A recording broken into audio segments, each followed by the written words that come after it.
Whoa!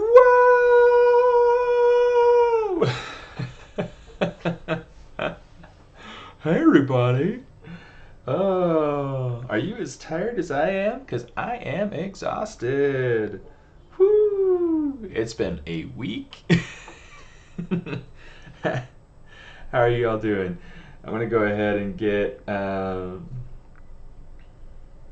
get something posted now so that people know I am on. But how's everybody doing? How's your week been? What's new? What's groovy?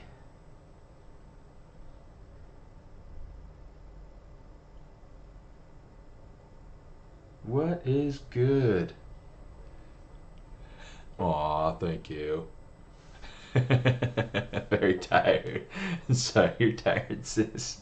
Yeah, it sounds like you've had a quite the week.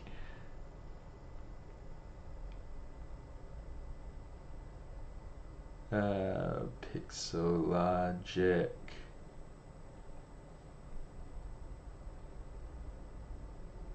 Yes, and it's working. Okay. Uh, Join me here. Done. There we go. At Max on ZBrush. That way, people know I'm official.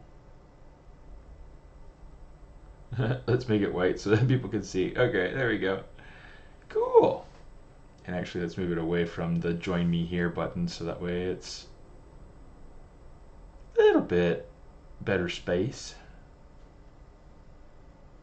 Let's make the now live, but oh, that's not even something I can make bigger. That's too bad. All right, you guys will see in a minute. If you guys are follow me on Instagram, you can check it out. But I just put it in the stories. Uploading, uploading, uploading. Cool. Is it gonna finish? All right. Anyway, so for those of you who are unfamiliar, this is a character that I started doing as part of demo for a class that I teach at a local community college, and I actually 3D printed her. Obviously, she's not. Yeah, let's get into the webcam view here. Obviously, she's not finished yet. Like, I just needed to be able to 3D print her so that I had something to be able to show my students. Because we're all going through and doing our our 3D prints of the pieces for finals. So yeah, she turned out really cool. But yeah, it's just definitely there are some things that I want to go through and finish and refine. I just didn't have time to do it yet. So some things that I want to do is like I want to be able to work on boots. I want to be able to work on her clothing a little bit. Her arms and her hands need some definite work. I mean, you can see it. Let me get it up in here close. Uh, Come on, focus camera. Focus. It doesn't want to focus. Maybe it's like too close. I don't know. I'll show you on the model because the model's good enough to be able to show you what I mean. Um, but yeah, in fact, maybe I'll keep her down here so that she's a little bit easier for me to reach later on. She's a pretty cool one, and I've really enjoyed her. She's been a fun character to work on, and I feel like my students really liked her. It was just kind of fun. I don't know. Definitely very different. So, oh hey Peter, Warrior Maddie. How long did it take me to model this character? I've been working on her for the last 2 or 3 weeks, but I mean it's been spare time sort of stuff and whatever time I can grab during class to while the students are working and while I'm not over answering questions or going around helping people. That's that sort of thing. So let's go ahead. Let's in fact let's just zoom out. We're gonna keep her on the screen so that way we can see her beautiful face the whole time. All right. So one of the things that I super loved about her is like how I was able to really super elongate her. It was a lot of fun. It was a lot of fun. But yeah, so a lot of things that I want to work on have to do with these hands. These hands are pretty terrible. I mean, so far as like shape and things like that go, it's not bad. I like a lot of the things I have going on with them.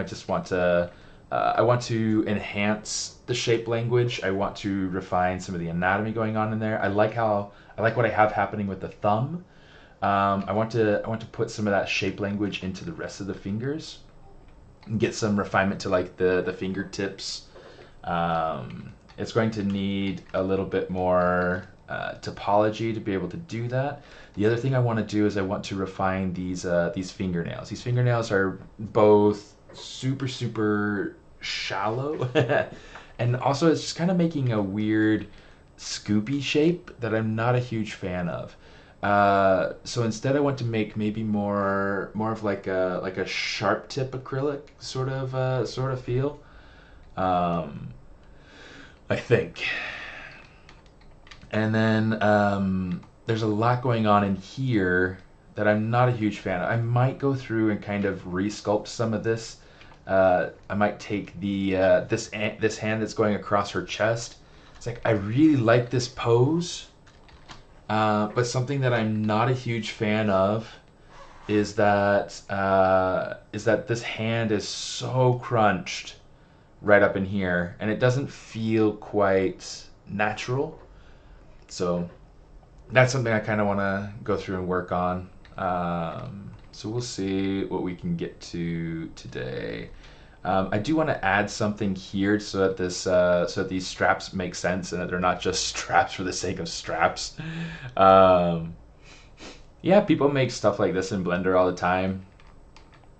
I wonder what the fascination is with asking Blender related questions on a ZBrush stream, though. It's kind of a funny thing. Everybody always asks something about Blender. Um, it's kind of funny. I personally don't like Blender. I don't like the interface. I don't like the tools. I like what people can do with it, but I feel like it's a hassle to make things happen. So that's why I use things like ZBrush and Maya and things like that. So anyway, that and those are more industry standards. So anyway, the rendering tools are super cool though. So the nice thing about Blender is that it is a good tool for if you can't afford a subscription because it's free, free and open source. So that's kind of cool. Anyway, let me see. I am going to do a couple of things.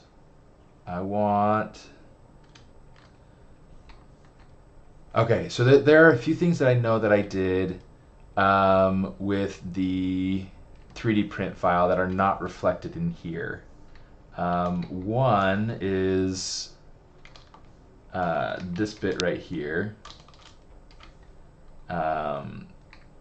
Needs a little bit more. Oh, come on, you. There we go. A little bit more meat there.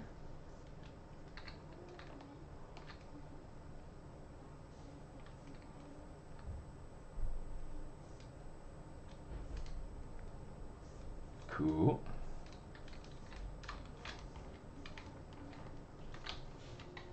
And then I think I might have like given it a little bit more in the front as well.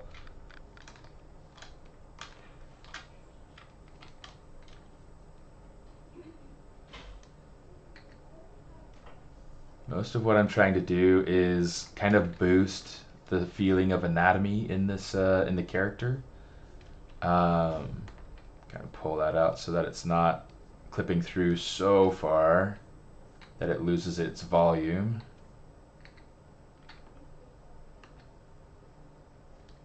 Let's kind of pull this over here instead of pulling the band to the leg in this particular instance.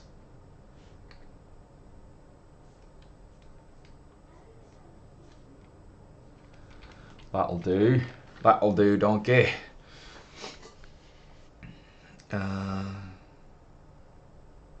Why is the hand separated from the rest of the arm? Just because I'm trying to sculpt it. It's this this particular model is not one that I did with digital production in mind. It's something I did just with 3D printing in mind. Eventually, and I can show you the printable pieces here. Let me grab.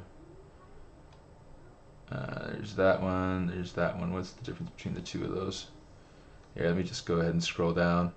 So I've got torso right here. This is one of the printed pieces. You can see like I went through and I merged everything together and kind of smoothed it out. I mean, there's a lot of like really weird stuff going on with the anatomy here in the arm, and that does not look good at all. So that's something I've gotta go through and kind of. Twitch doesn't want you to chat. That's funny. But yeah, so that's something that I went ahead and I did to be able to maintain the shapes, to be able to control individual pieces a little bit more easily. Doesn't really have much to do with anything else. I'm going to grab this, make them different poly groups so that way I can control them individually.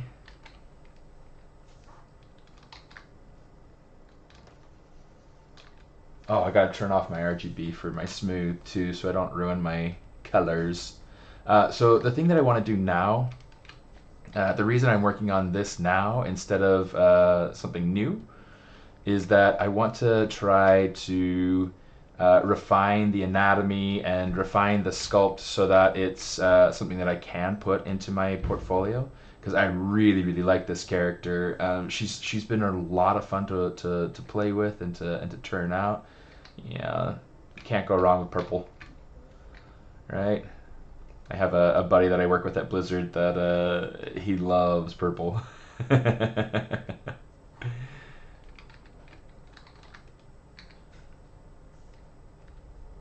loves purple. Good old Andrew Kinnebrew. He just goes by Brew. Total stud. I'm just going to go ahead and kind of inflate that so that it gives me a little bit of a crease there. Feels a little bit nicer. So that feels so much better. Okay, let's get a little bit more of like a kind of a crease kind of coming around here. I'm just going to lower my smoothing intensity so that I can get a little bit of a smooth without having to affect everything super hard. You know what? Let's try polishing some of this corner, this edge down.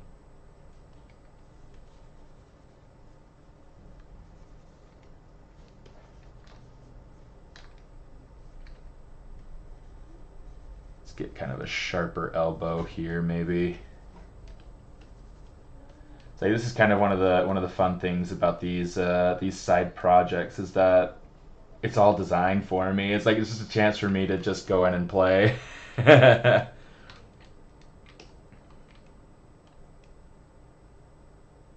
you can see like right here, like I'm looking at this arm, and you can see it's like the top arm is going this way, and then the bottom arm is going in a slightly different angle. But does he obsess over purple?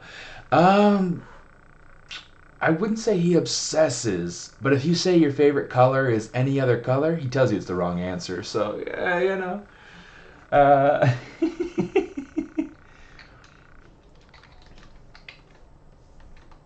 Brew's great. He's one of my absolute favorites to work with, but don't tell anybody. don't want everybody else feeling so left out. Okay, I'm gonna kind of angle this down a little bit. Okay, we're gonna try to fix the way that this arm is angled, and you know what? I'm a tail. Don't tell. Okay, let me see. Let's grab the mask lasso or the select lasso.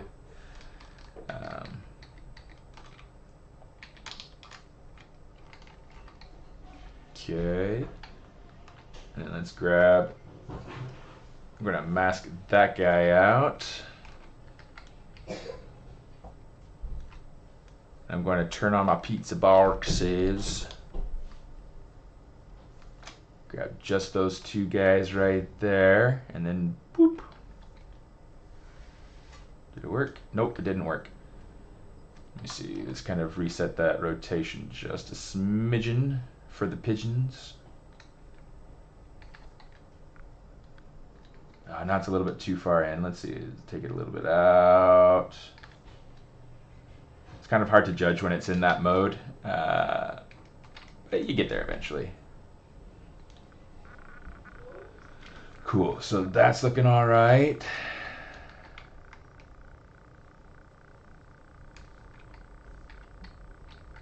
I'm gonna turn that off. Let me see.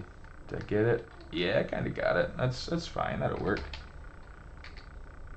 Take this and kind of push it down and into the coat a little bit better here, or the jacket, or the whatever you want to call it.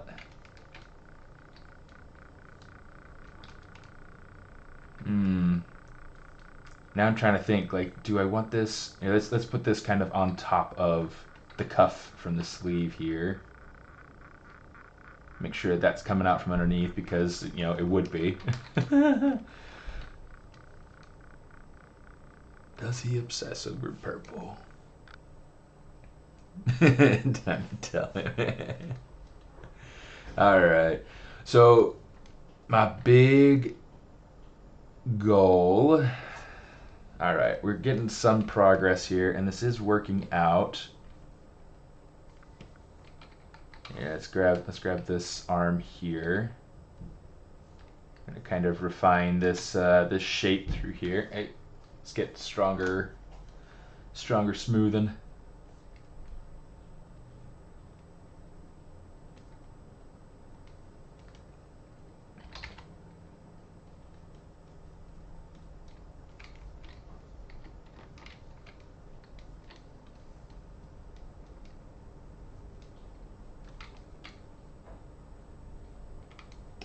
Okay, not too bad.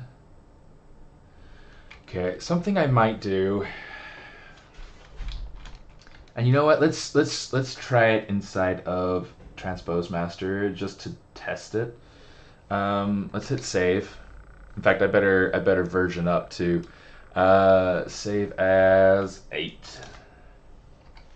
Whenever I put the letter at the end there, that's to help me keep track of whether I worked on it at home or at the school. This one was worked on at OCC, so it gets a little O at the end. If I work on it at Gnomon, it gets a little G at the end. I haven't worked on this particular character at Gnomon at all, so it's pure O's. Okay, I'm going to go ahead and hit 8 and save. Okay, so like I was saying, let's go ahead, let's just jump in and let's get started on it. I think I'm going to explore a different pose where maybe her hand is down on her hip.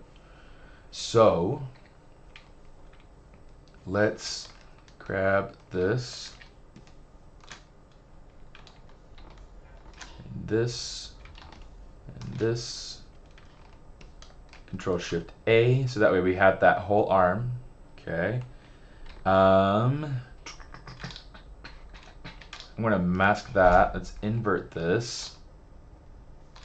Then I'm going to grab that edge. Okay. Control Shift S to be able to shrink. Control. Ooh, I forgot. Okay. Control A. We're going to invert. I just want to make sure that I don't have anything masked on this. Okay, bring everything back, invert my mask, so that way everything is masked more properly the way that I want. Okay, and just for the sake of kind of testing this out,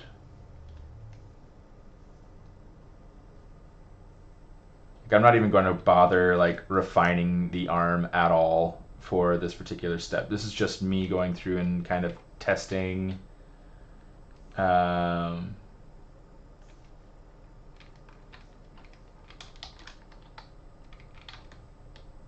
What do you guys think? Hand on hip or hand crossing and landing on the arm there? let's turn off the line, turn on the color, just so that you can see the silhouette a little bit better.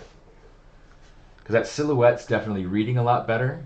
And we gotta let's see if we can get a like more of the same sort of angle.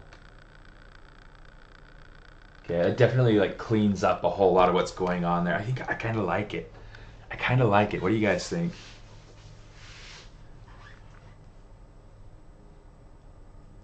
I like it. Nobody cares. I guess everybody agrees. Your silence agrees with me. What do you like? The hand on the hip or the hand across the arm going across the body?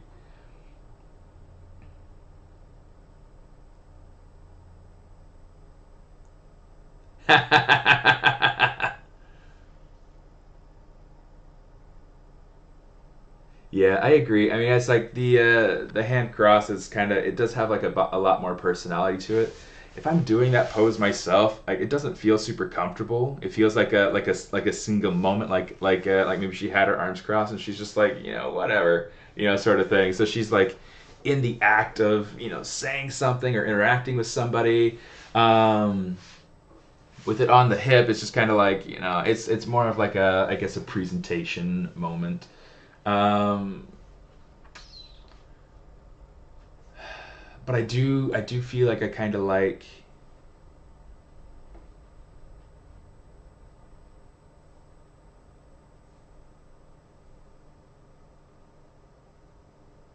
I mean, they both look good. The one on the left feels like she agrees, and then the hand comes up on the one on the right. She seems like she's like, "Okay, girlfriend."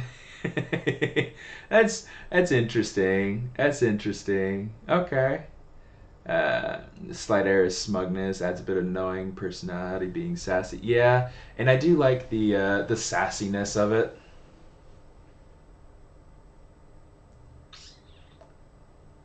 Hmm. You know what? Here's what I'm going to do. Simply to be able to keep this, I'm going to go ahead and I'm going to commit it. Since we went ahead and we saved our progress before going into it, I'm just going to go back to the other file.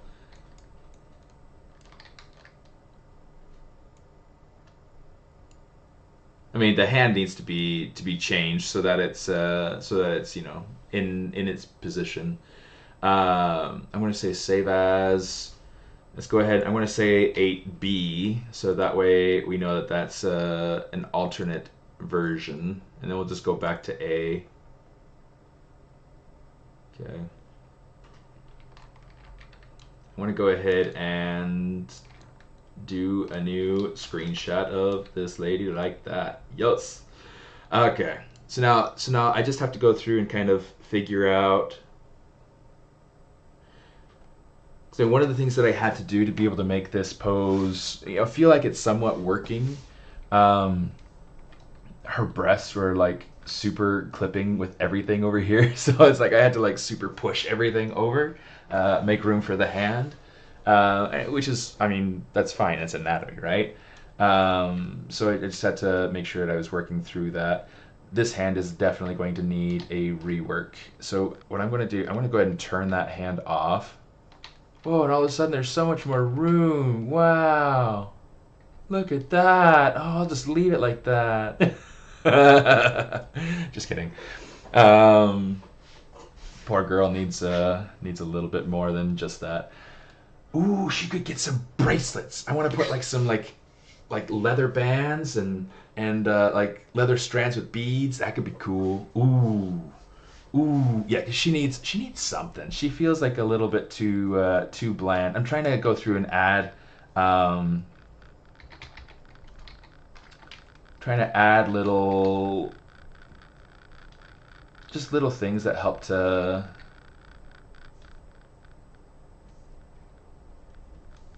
boost a sense of personality and character and development and all that. Give that arm a little bit more gravity. And then I also want to kind of, let me see. That's clipping in super far. I'm going to try taking this let's modify it so that it's not so clippy. Tattoos is another thing I want to do. Tattoos would be super dope. In fact, that's something that I wanted to do and I totally forgot about. I mean, I still can and I still will. But it's something that I'll go ahead and I'll add on to like give her some sleeves or something. I want to keep her chest and her neck clear, but I think I do want to give her, you know, something on her sleeves. I don't know if that's a matter of I don't know if that's a matter of me giving her some sort of like a full sleeve or some sort of partial sleeve, or if it's something that's like I don't know. Because I mean, I could do like a half sleeve, either top or bottom, which could be cool. I think that could give me some really interesting look. Or she could have like, you know, just like wrist tattoos over on the one side. I kind of like the idea of a sleeve on one arm. I think that could be really, really cool.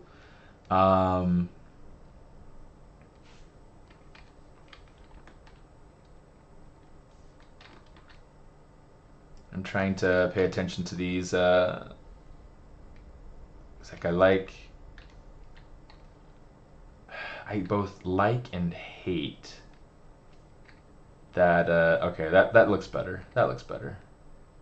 Sometimes it's just a matter of tinkering. It's like I don't want it to be parallel. Okay, and this feels like slightly off parallel, like just enough that I think that it's fine. But you can see like right here it's tapered, so it's like it's much wider at the wrist than it is at the elbow. Right here it's pretty parallel, but I think that's just going to be a side effect of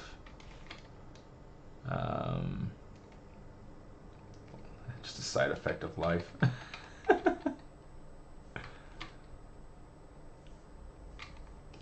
Cool. I'm gonna call that good. I'm gonna work on getting that hand more better.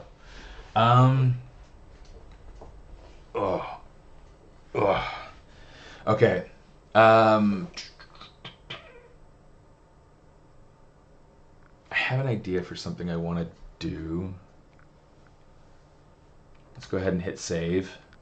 I'm going to load another character and steal his sword. Characters for fun. Where's McLear? Oh, do I not have him in here? No way! Barbarian Barbie.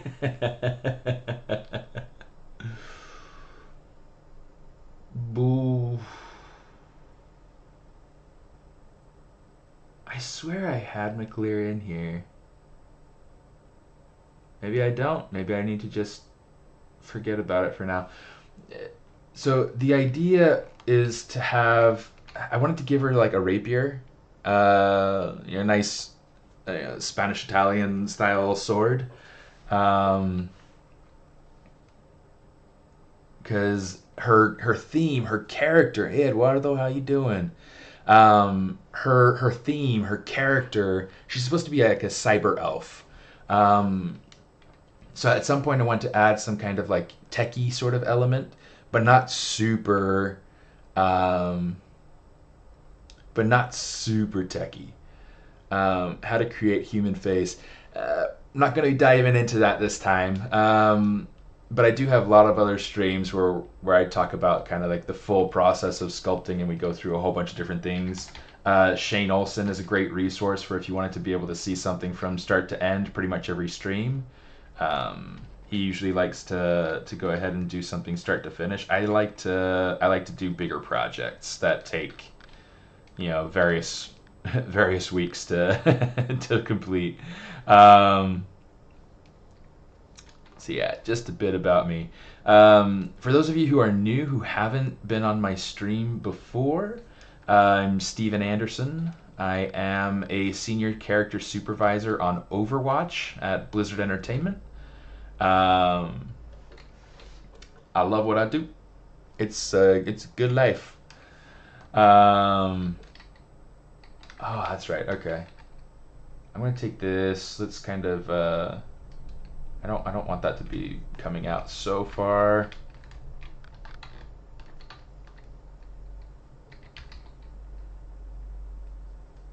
Have this kind of come right in there. Have this come on over so that it somewhat matches. Cool. Have this kind of come out so it feels like it's being affected by the overlap of the booty, right?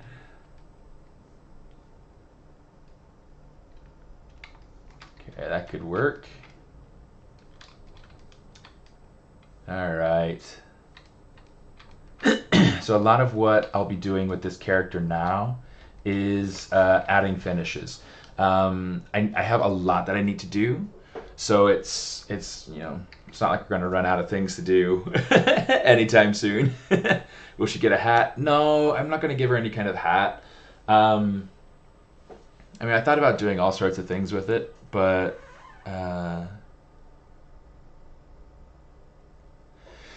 I think there's a possibility of being able to add some sort of circuitry inspired tattoo. I don't know that I want to. I don't know that I want to make her the tech, though I'm not sure.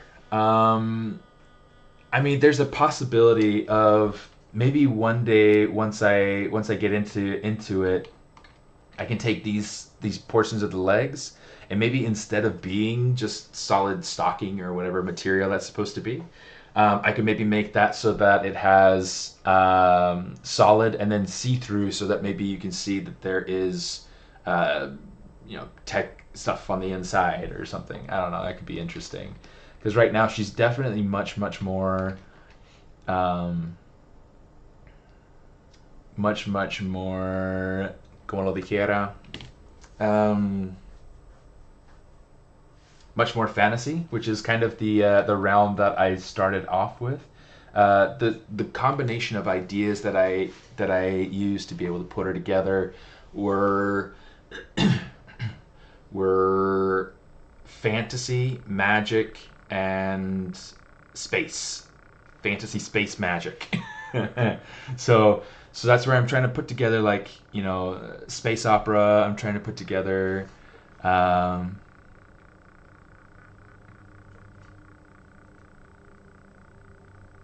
yeah, yeah, and that's kind of a part of what I want. I kind of want it to be more space opera, so almost more Star Wars, like Star Wars meets Final Fantasy meets Lord of the Rings sort of sort of thing. So like we're getting some of like the creature design elements kind of going into her, some like high fantasy elf pointed ears, different colored skin, which is kind of like very alien, very atypical. Well, not atypical. That's very understandable. Very. I guess expected to some degree for an alien space character. Let me see. Let me see. But yeah, I'm just trying to connect her with different elements. I do want to kind of bring in more of like the cyber elements through different paneling that I put into the boots. So like the boots will feel not necessarily techy but futuristic. So we'll kind of see how we go about designing that at some point. Um, Still a long way to go before I get to a point where I feel comfortable with that. Hold on, give me a second.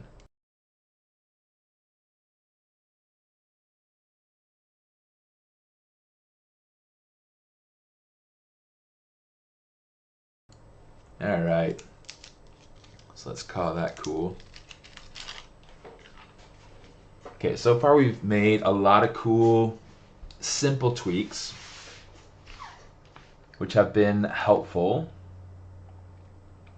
I'm still not 100% sold on how everything's flowing with this forearm, but we'll get there. We'll figure it out. Okay, let's work specifically on the hand. Okay, the hand has some things going for it that I like. Okay, you can see like it's got like, you know, a little bit of the anatomy kind of sculpted into it already here in the palm. Like I said, I like the thumb. I like things about the thumb, I guess I'll say. Let's turn the line on. And I'm going to give it more of a sharp shape here. A little bit more of like a wide, I don't want to say shovel, wide scoop, wide connection. I do want to get a little bit better of a definition here between the thumb and the nail. So let's do that.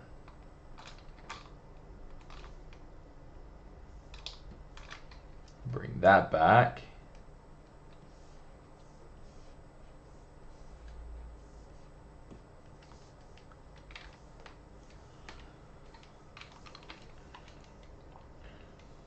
Okay, that's going to be like way too thin.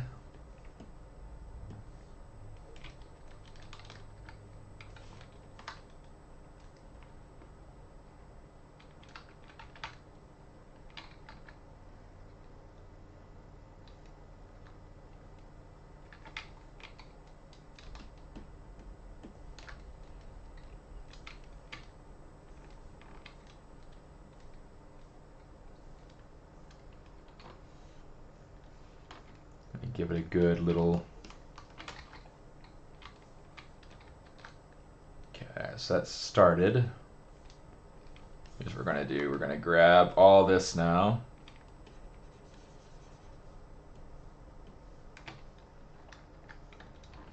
Now we can kind of rotate it down. I'm not liking that. I'm not liking it. Stop. Oh, stop.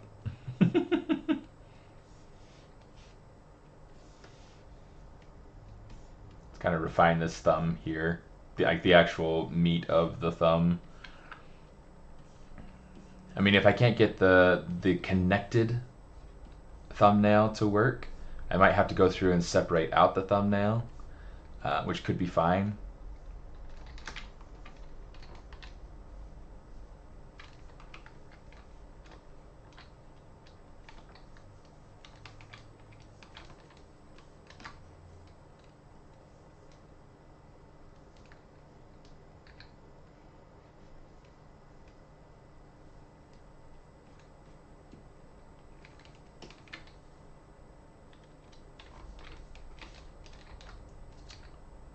Just gotta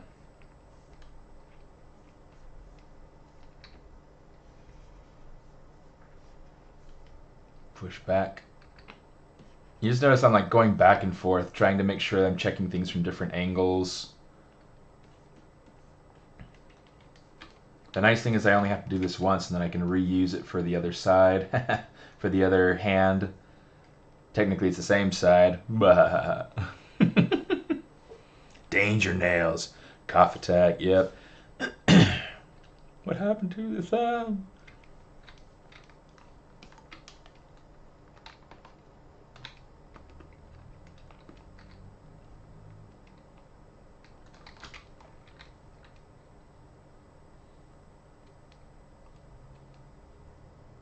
I think that'll work better.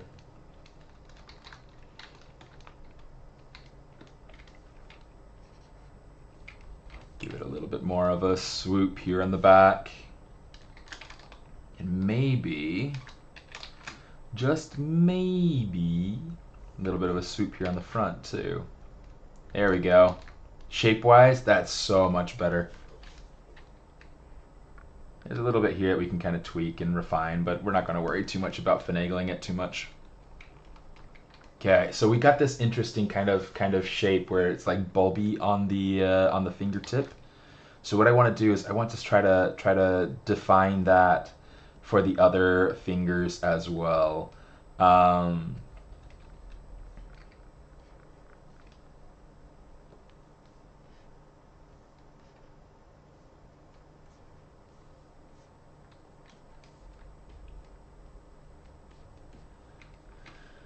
Okay.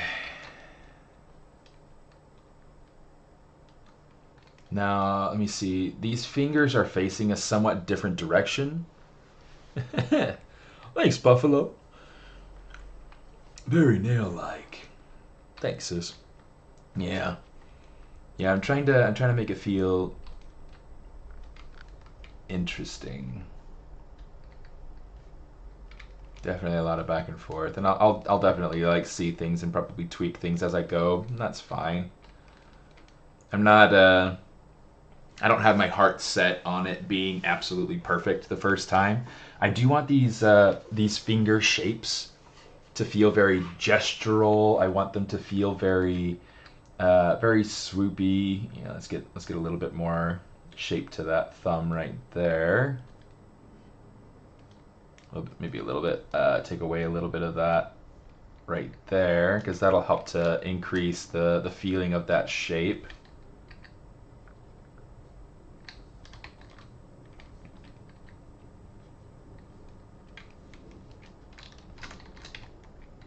Cool. Okay.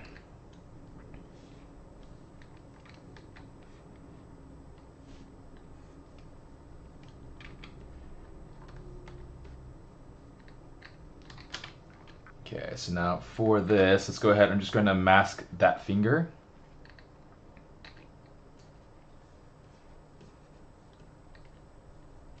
And we'll just start working on one finger at a time, and then we'll jump over to the other ones and be like, I don't like how I did there, you know, and then, yeah, anyway, so it's just how it goes, right? Okay, so we'll get something like this, get something...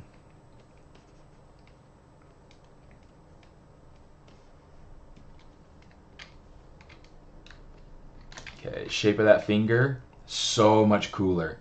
I mean, it still has a little ways to go or whatnot, but you know, we want it to feel fun, right? Now I just need to go ahead and work on that fingernail, and that should be much nicer. Ah, autosave. I mean, thank you, autosave. I'm gonna angle my camera down just a little bit so that I'm so that I'm only working half. It's like whenever I lean into the computer, it's like I'm not even visible. Alright, that's a little bit better. That's a little bit better. Okay, so make it more talon-like.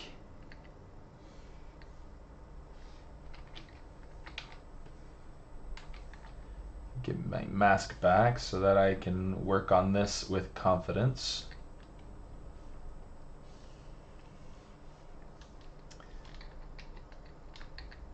Okay, I'm going to try to make this so this has a good dome to it.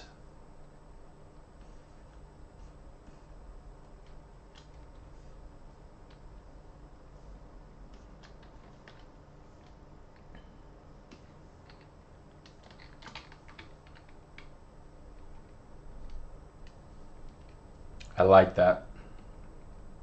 I like that. Okay. So let me see. What else can I do to this finger? Let's give this maybe a little bit more volume here, maybe a little bit less over here.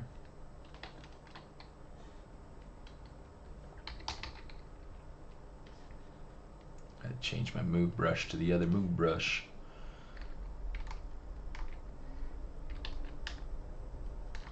Just going to kind of smooth out just a little bit through here, just to get a little bit more of the shape of that finger that I want. And then over here, let's actually take this. I'm going to use my transpose line to be able to kind of warp that a little bit more.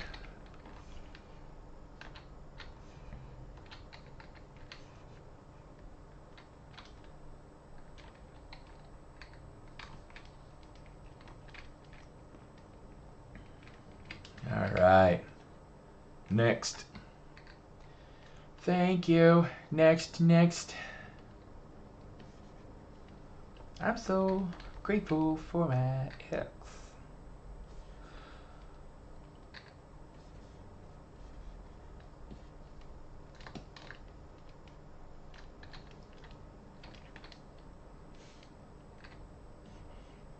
Okay, just try to give it a little bit extra swoop here on the bottom. You do all the topology and turn the model around. That's what it's all about. Oh, yeah.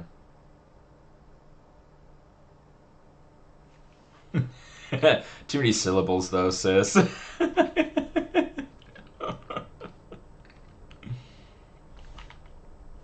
It's okay.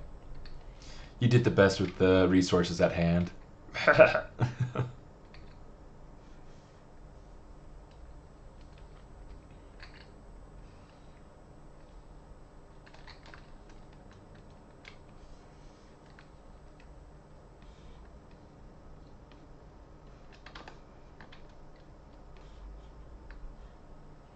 Let's make this a little bit broader than the pinky nail here.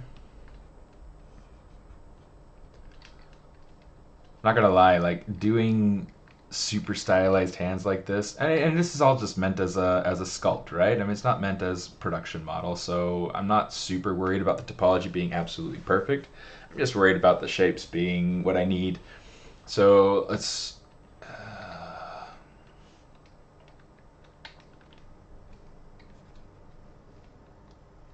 It's like we were talking about this. Can't remember who I was talking about it with. I was talking about it with somebody. How it's like, you know, if you're working steady in the industry, you don't necessarily need to have, you know, all your models with perfect topology and all that, you know. It's okay after a point to kind of let go of doing perfect clean topology for personal projects and just let it be a matter of design or a matter of, you know, whatever it is you're trying to learn. I think a lot of times I still try to go through and push my full learning because I still enjoy the full process. So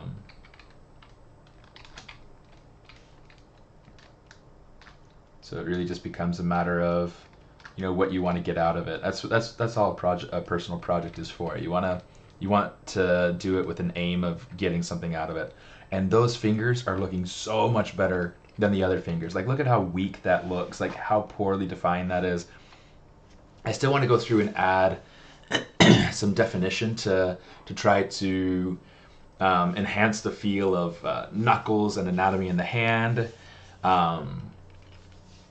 Maybe get some subtle plane changes in here and things like that. But maybe what I'll do is I'll go ahead and I'll finish adding or finish refining the fingernails, the fingertips, so that everything feels pretty good in that regard. And then I'll add a subdivision level, and then I'll kind of work from there. So I think that'll be a good deal. That'll be a good deal. Good deal. Good dull.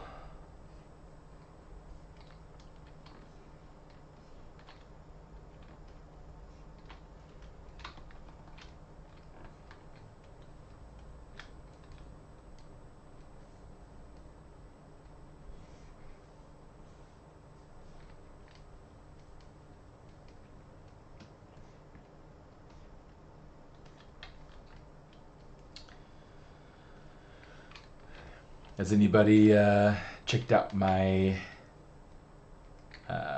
my Kickstarter?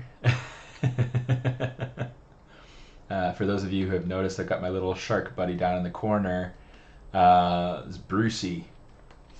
And I have, oh, you know what? I should pull down the prototypes, or at least a couple of them.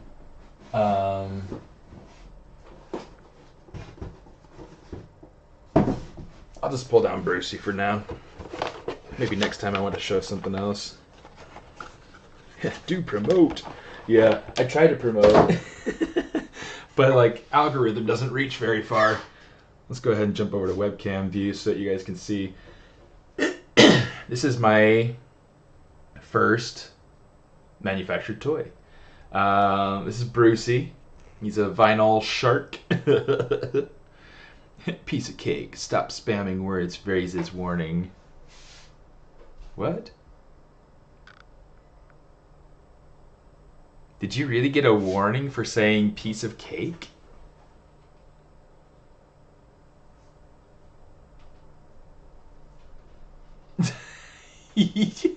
Oh, come on. Okay, let me see. I wish it's not gonna let me go through and say it's not gonna let me go through and say oh for doing more than one emote in a row. Oh, okay. Well, oh well, whatever. Oh, Peter got away with it.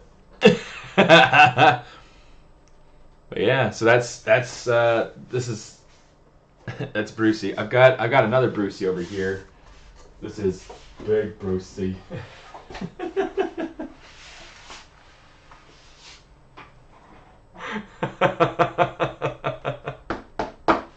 So yeah, he's a lot of fun. That's my baby right here. No. Can he walk on the pool? I want to take him to water so bad. He's begging to go for a dip. And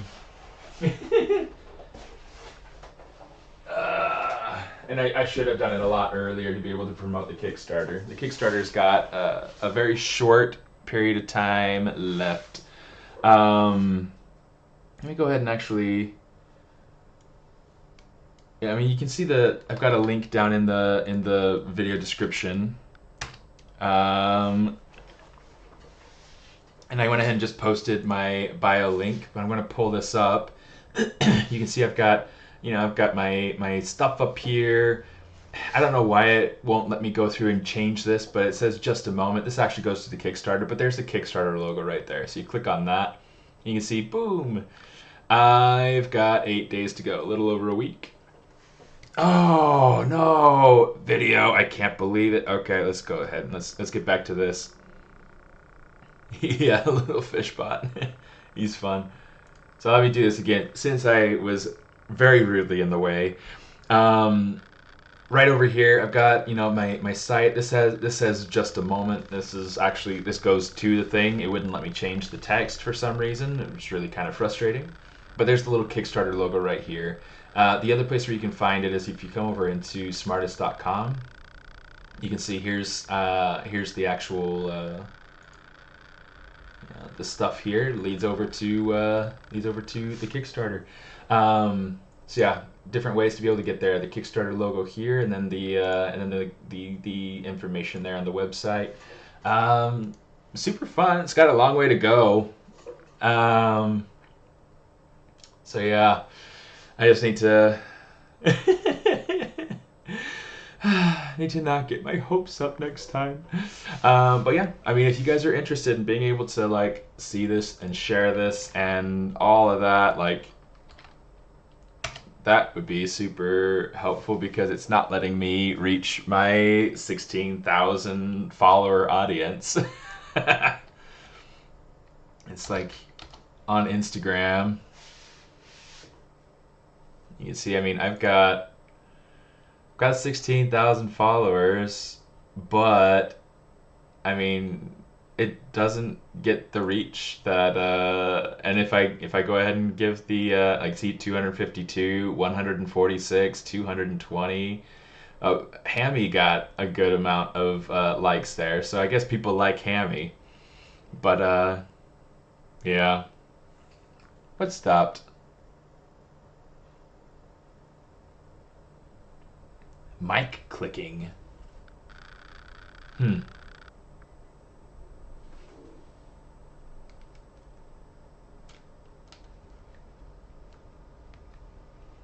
Make sure that my mic is going to the right thing.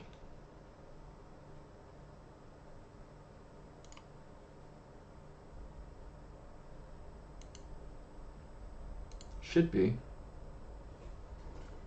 Is it alright? Does it sound alright? Are you still hearing the clicking? Yeah. Anyway, we'll go ahead. We'll call that good, and I'll back out of that. Anyway, so that's a bit about me. That's about a bit about where we're at.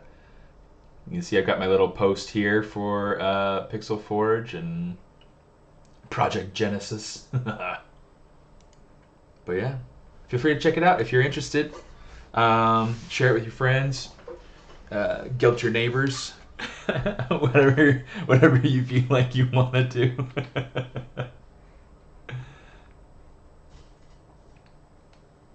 I thought about actually putting Brucey out on this, not necessarily on the sidewalk, but somewhere where it can be publicly viewable in front of my house.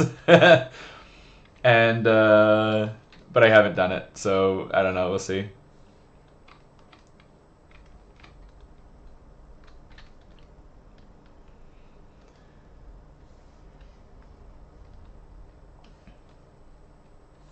Okay, pull that back. Let that be the top of the nail. Let this be the bottom of the nail.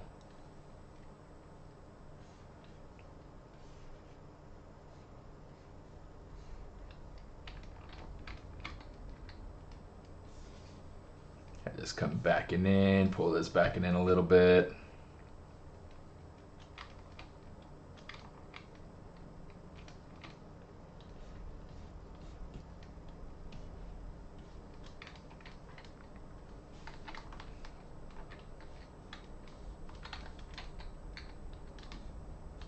Okay, I'm just gonna kind of like smooth this out so I can get a little bit more of a thinness through there.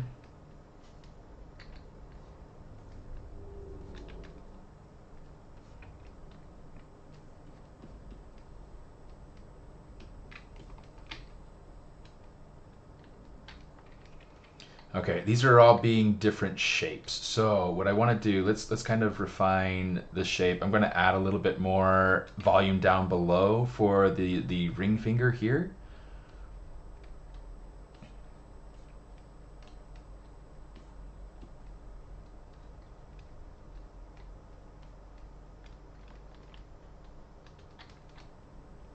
Okay, I also need to go ahead and kind of refine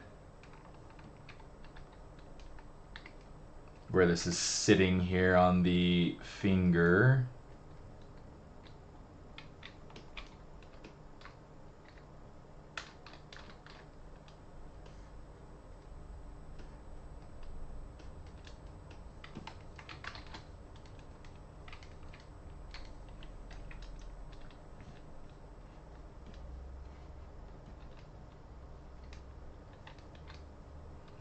That's looking a little bit better. Let's kind of give it a little bit more breadth down here under the nail.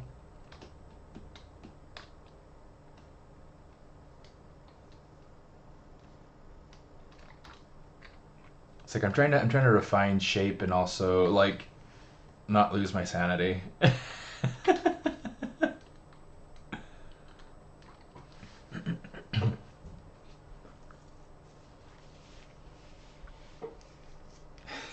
Christmas Carol about it door to door.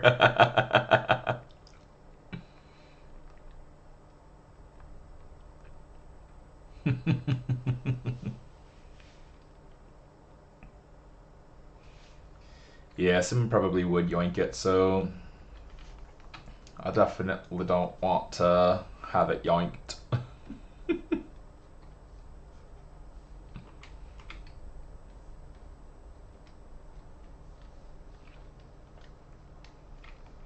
Okay, so the overall shape of this pointer finger, it's alright. But I'm going to give it a little bit more meat in here. So it'll be interesting to see kind of how everything is when it's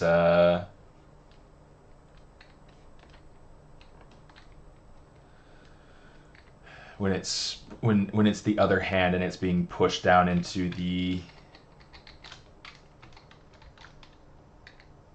into the other arm and everything, into the position.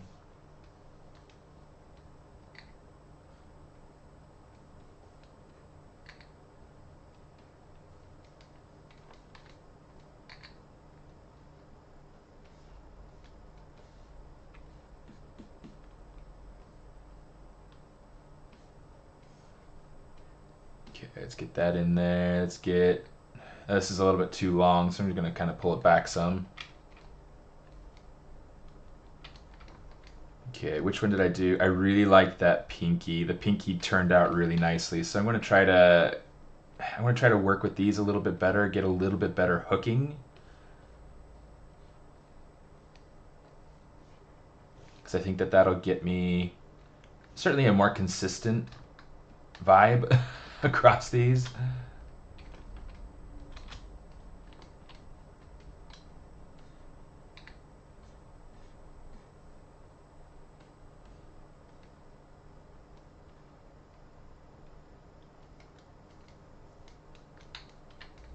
Okay, so from this angle, I'm going to kind of like pull this back a little bit. Pull that in, pull that in.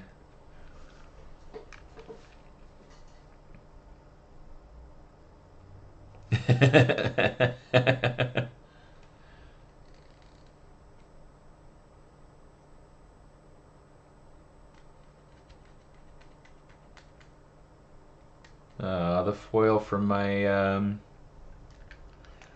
Wacom stylus is coming off.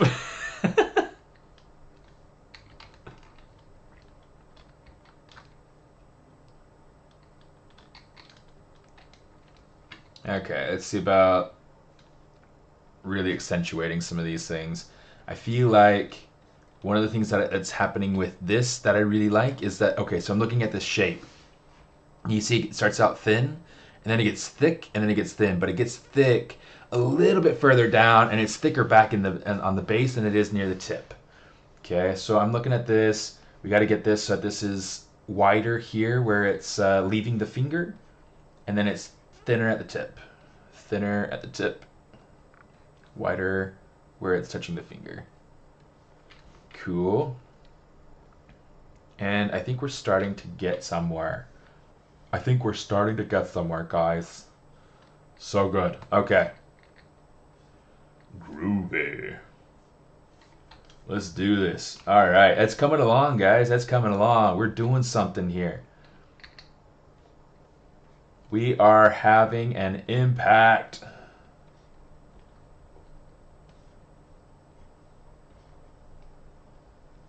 Okay, this can be a little bit wider.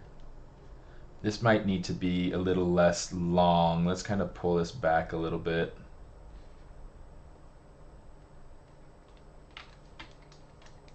And in fact, it might be coming off the finger too much. Let's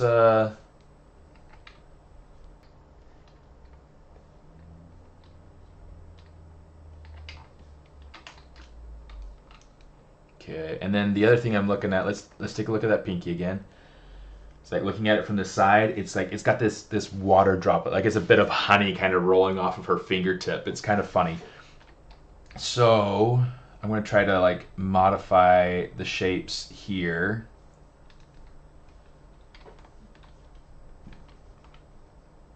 It's like I don't want it to feel like the whole finger is melting. That's kind of weird. So let's try a little something here.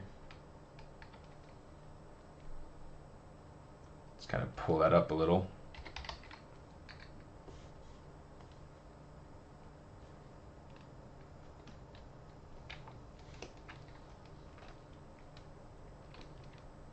Okay, fingernail shapes and sizes are a little inconsistent, so we're just going to kind of tweak that. This could have a little bit more length. Get a little bit more breadth here at the front.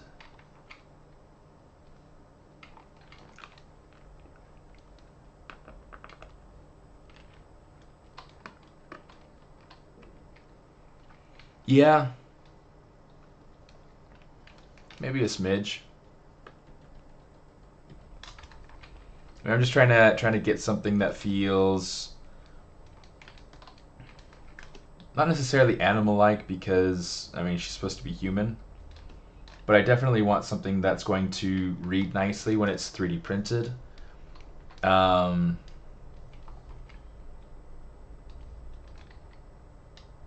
want to get these two nails to be a little bit more consistent in size.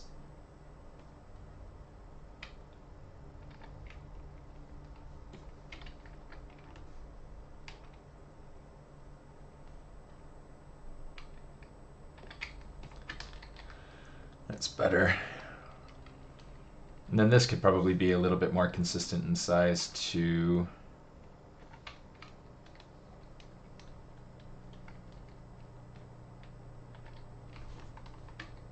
All right.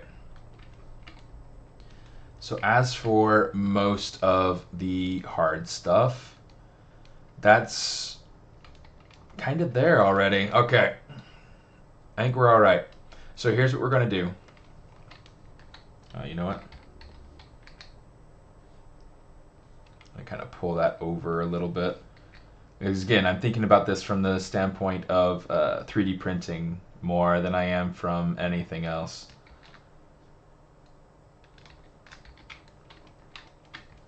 Okay, so now what I want to do is I want to hit Control D. Okay, and you can see now we've got, you know, more the shape to our fingernails that we've been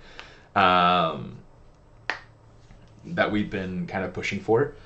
But since we were working on it in a dynamic preview, it wasn't really that shape, right? It's got like the super sharp peaks, which honestly that's kind of cool.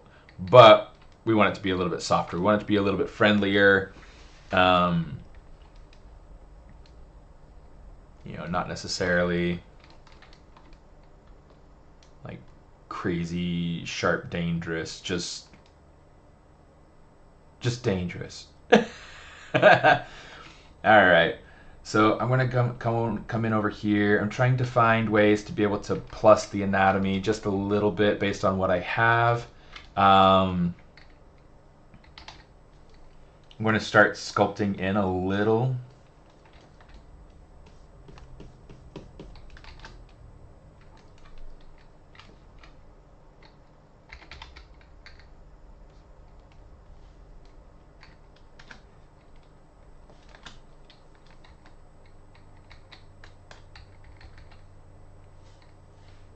Oh, that's why I was like, like it doesn't feel like it's responding the way that I was expecting. That's why.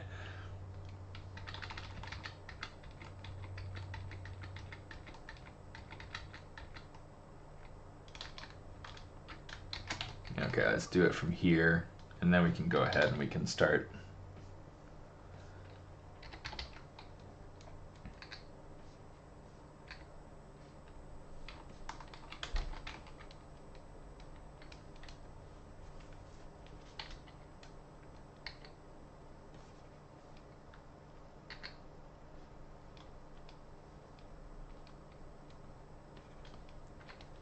So I'm going to come over here.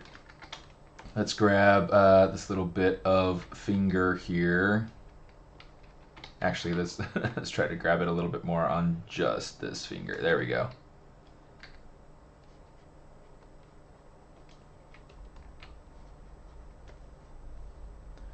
It's like one of the things I want to try to do.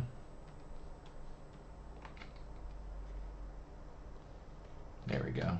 Is get that to kind of bridge together a little bit better so that it's not so much of a gap. But I still want to try to maintain the shape as much as I can.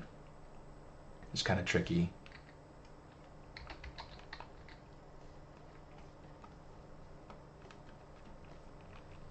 Okay. I want to give a little bit of emphasis to the knuckles here.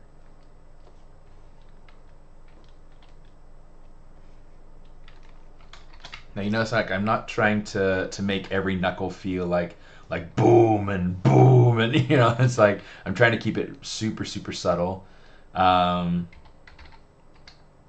fact, I'm going to go ahead and give it just like a little bit of an indentation in between the metacarpals through here.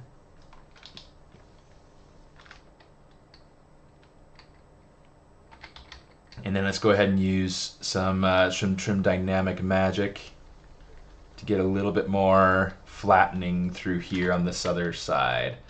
This is where I'm going to want to start to create some plane changes.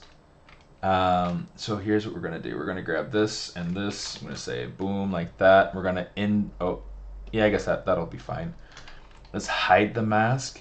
And then I'm just going to kind of like start smoothing around it. And you see that leaves me with like that nice little little edge hit there. Okay, I'm gonna clear my mask now. I'm going to grab this and this. Oh, just kind of, oops. I always think I have a different brush selected than I do. Need to get better at paying attention.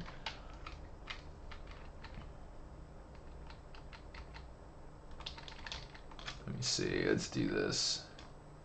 I'm just gonna hit it with like a little bit of a smoothing. Super, super light, right? All right, let's do the same thing over here. We're gonna grab this. Actually, what I might do, let's Control D one more time. Just add another level of resolution. Control H to be able to hide it. And I'm just going to kind of pop that little edge right there. So you can see I'm getting like this lost and found edge sort of effect. Okay, and that's something that I kind of want to push for. Okay. So let's come over here, same thing, just this edge right here. While we're at it, we'll grab this one too. Just kind of grab it here, grab it here.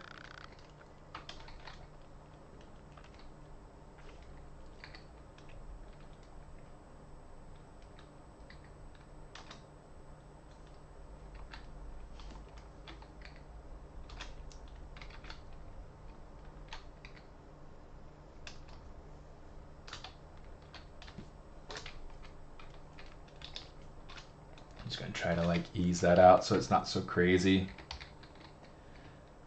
Kind of pull this over. Sorry, I'm not even like paying attention to chat. Wow, has anybody said anything? Heading out for now. Okay, bye sis.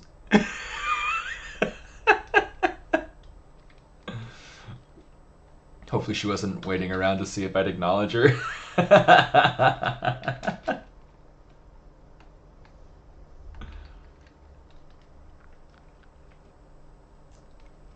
Get a little bit of an edge hit here.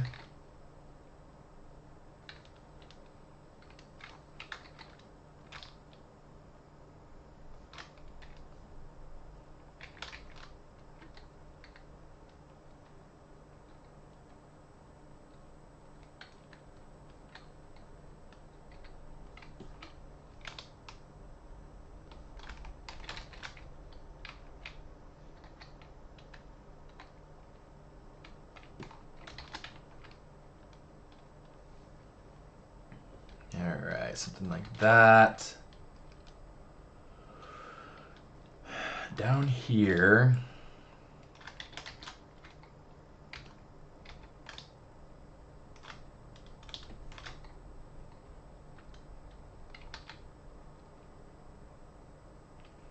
I'm going to try to get like a little bit sharper of a transition. It's just to see what it looks like, right? Kind of smooth it out a little bit. I mean, I feel like that helps to get a little bit more of a sense of anatomy. So maybe what I'll do is I'll kind of go through and do, oops, this.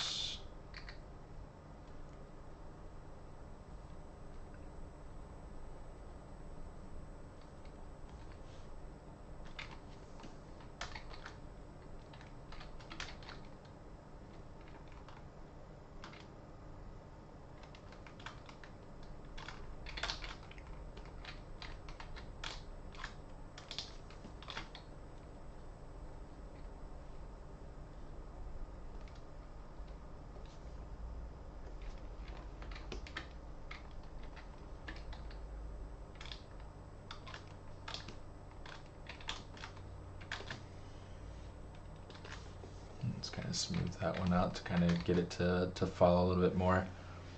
So you can see like I'm just going through right at first to simply take care of making that edge, and then I'm going to go ahead and smooth everything all together.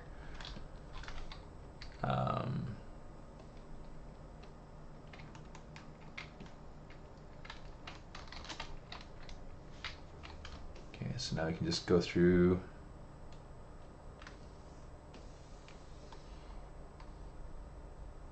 Okay, let's boom, boom, boom.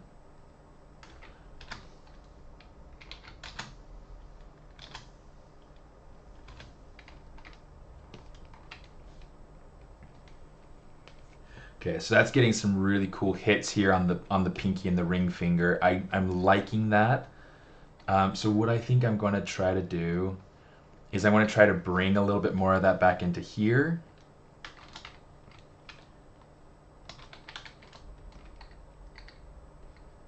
Just kind of give it just a little bit more of a hit.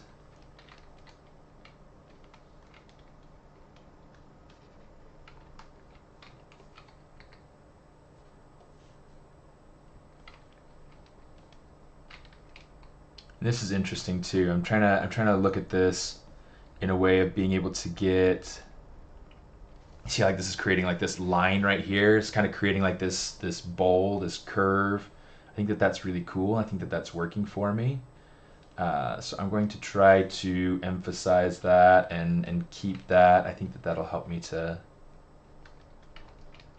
create a better appeal and uniformity, a unity between all these different pieces.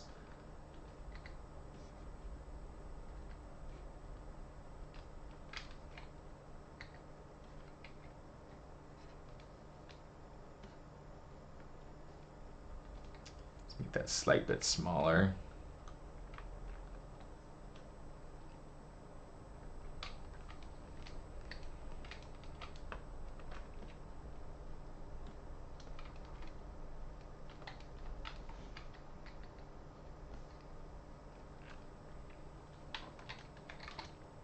Oh man, I haven't eaten breakfast yet. Has anybody eaten breakfast?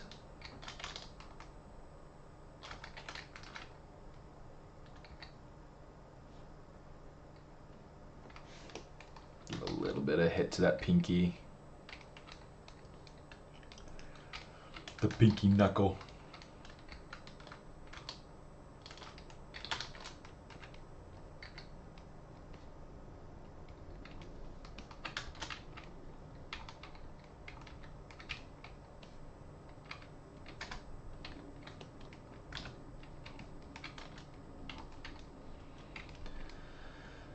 It's like right now, the oh,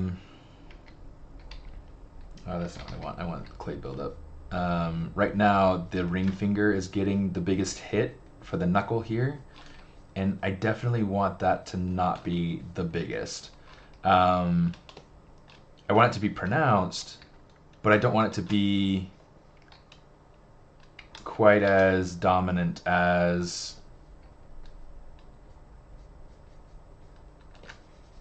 the middle finger knuckle right there, right? So I'm trying to come in here, trying to look at the heights and everything, and it's not quite placed right. So let's go ahead and adjust that some. It's kind of funny, like streaming, you go through and you do a lot of your thinking out loud.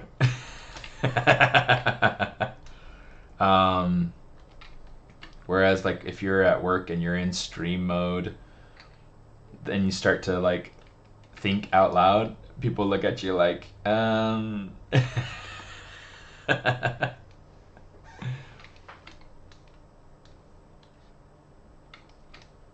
get a little bit more definition to that pointer finger, that index finger, right?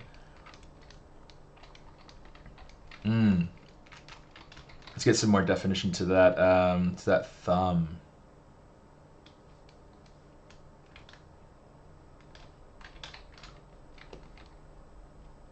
Just pull out on that little edge there. Did that work nicely? Yeah, it looks pretty nice.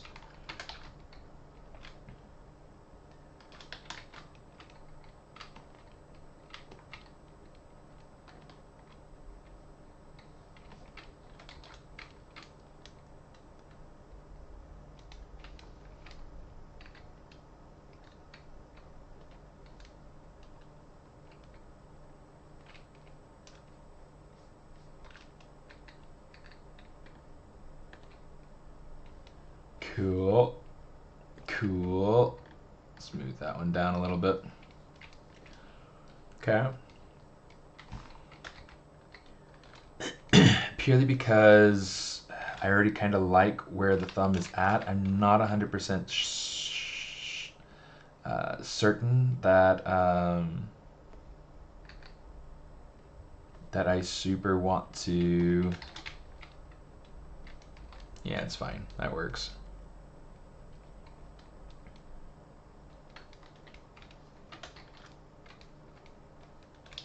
Okay, let me try something here.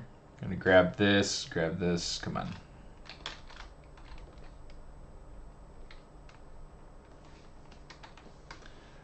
Go ahead and make sure that we have everything masked that we don't want to affect.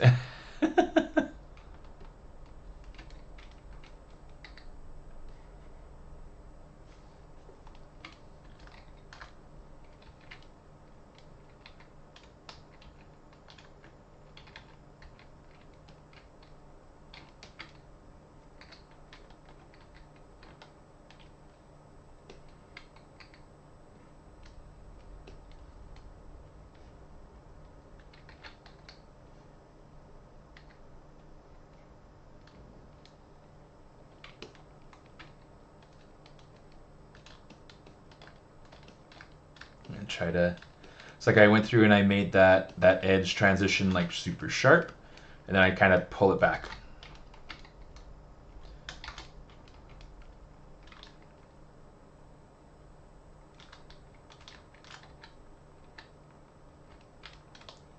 Let's grab this too.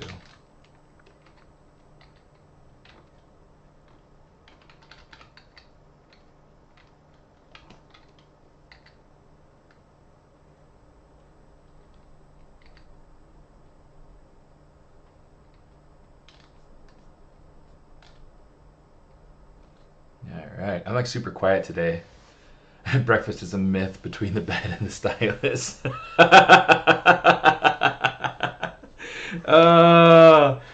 That is probably the most perfect thing anybody could have said to that.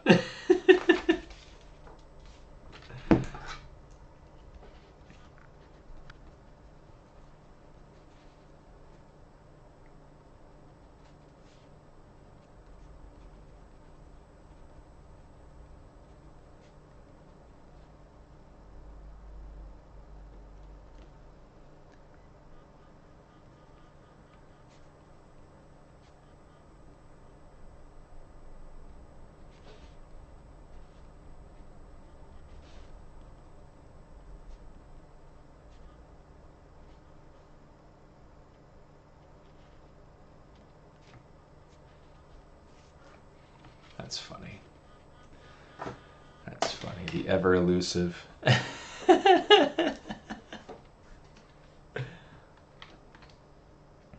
Alright.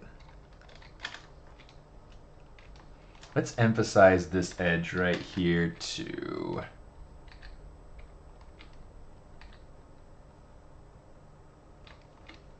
Just because I feel like that'll help the shape to be more appealing from different angles.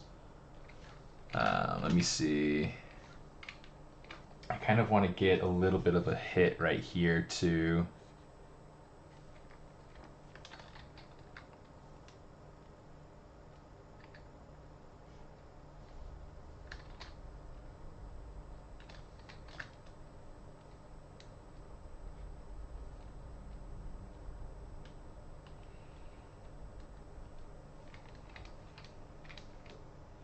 You can see like right over here we got the pinky getting a little bit of a hit, but it's not super strong, so maybe I'll come over here and kind of accentuate it a little bit.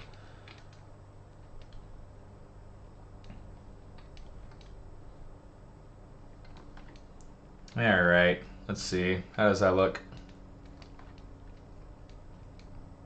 Much better. We might come back to it later and kind of see what we can figure out. And I mean, who knows? I mean, maybe I don't need to have.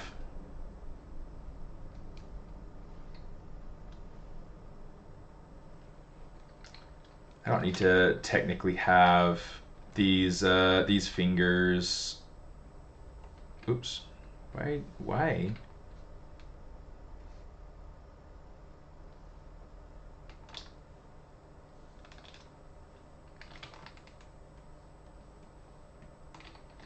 Okay, I'm gonna come over here. Let's kind of, I'm gonna separate them.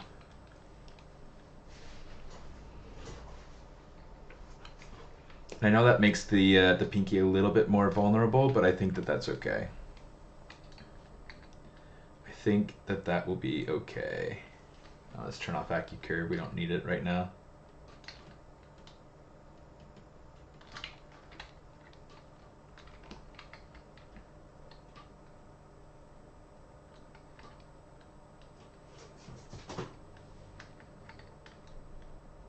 Just gonna lengthen those out a little bit too.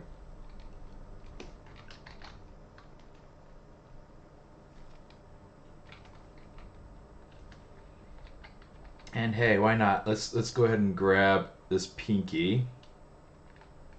Give it just like a slight bit less, just to experiment, right? And then I think I want to give the index finger a slight bit more.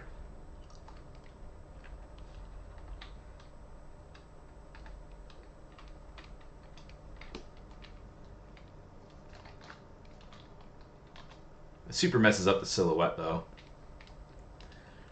So maybe not.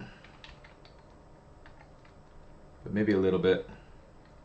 And then I'm trying to look too, it's like, it feels like this index finger is a great deal thinner than the other fingers.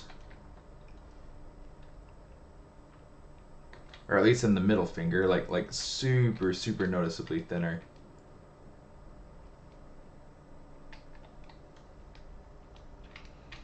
I'm just gonna give it a little bit more.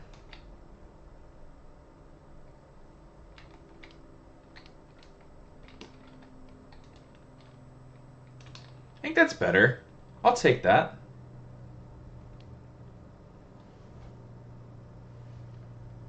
But I kind of also want to take, here, let's do this. I'm going to grab,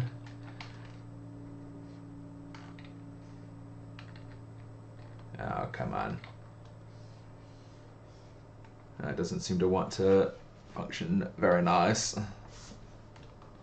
The pinky move spiced it up. You like that? I do think that it's a little bit, maybe it's a little bit too upward. So maybe what we'll do is we'll grab it there. Ya pues. There we go. That's a little bit better. We'll grab it there. Nope. No, we won't.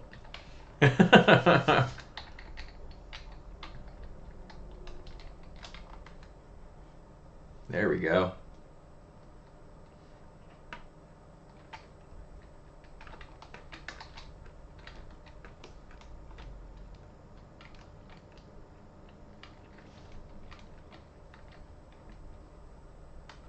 Grab it here, kind of pull her over. And then I also want to give like a little bit of that type of bend to other spots on these fingers, you know? I mean, spots that make sense, right? Of course. Or at least somewhat make sense.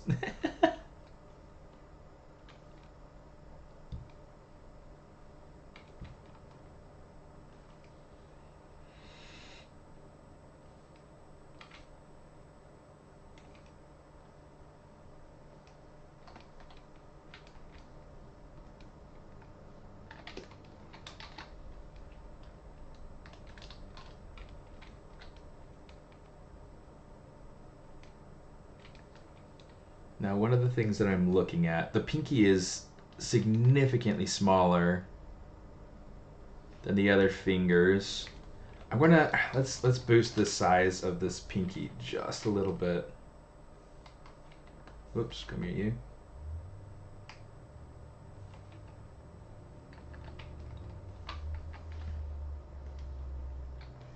Pull this up and in a little bit, scale it up some. And I think just that little bit, that definitely made it feel much more in the neighborhood of, right? Much more in the neighborhood of. We do a similar sort of thing for the thumb. Now, I am creating an issue for myself. Oh, that got messy.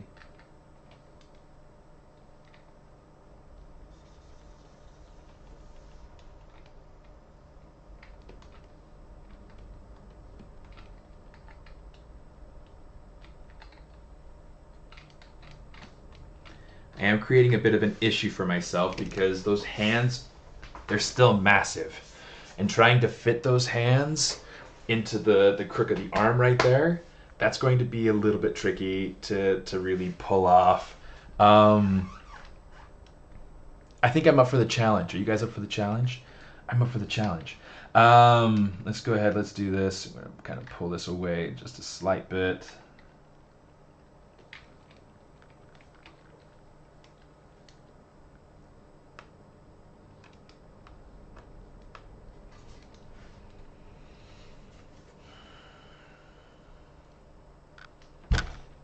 Ow.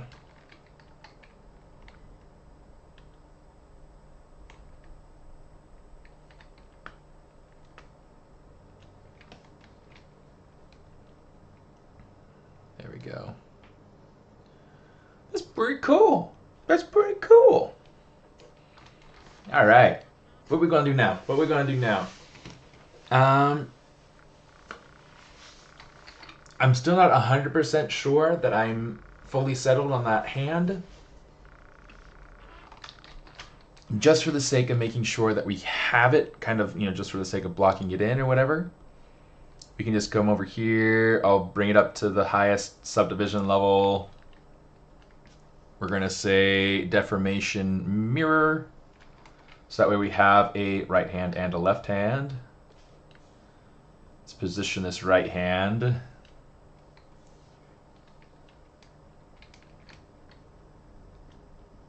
More or less where she ought to be.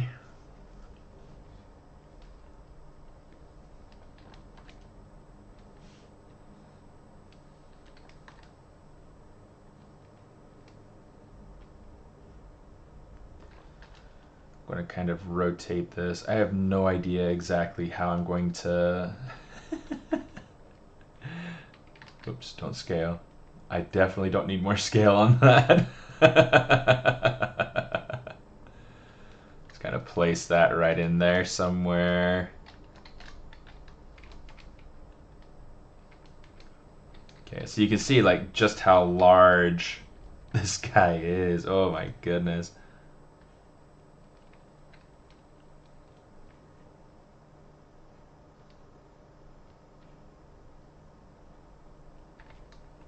I'm curious if it's a matter of like lengthening the upper arm just a little bit. Because if I did that, that would give me a little bit more arm to be able to connect with. I think looking at this, I could probably lengthen it a little bit, and that should be fine. Her weight feels forward tilting.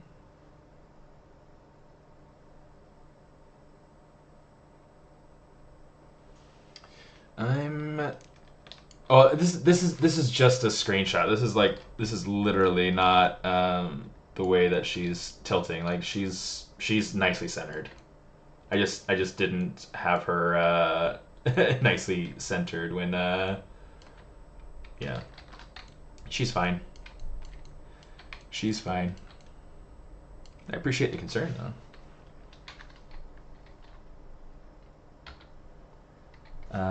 I'm going to say, let's grab the paintbrush if I can find it.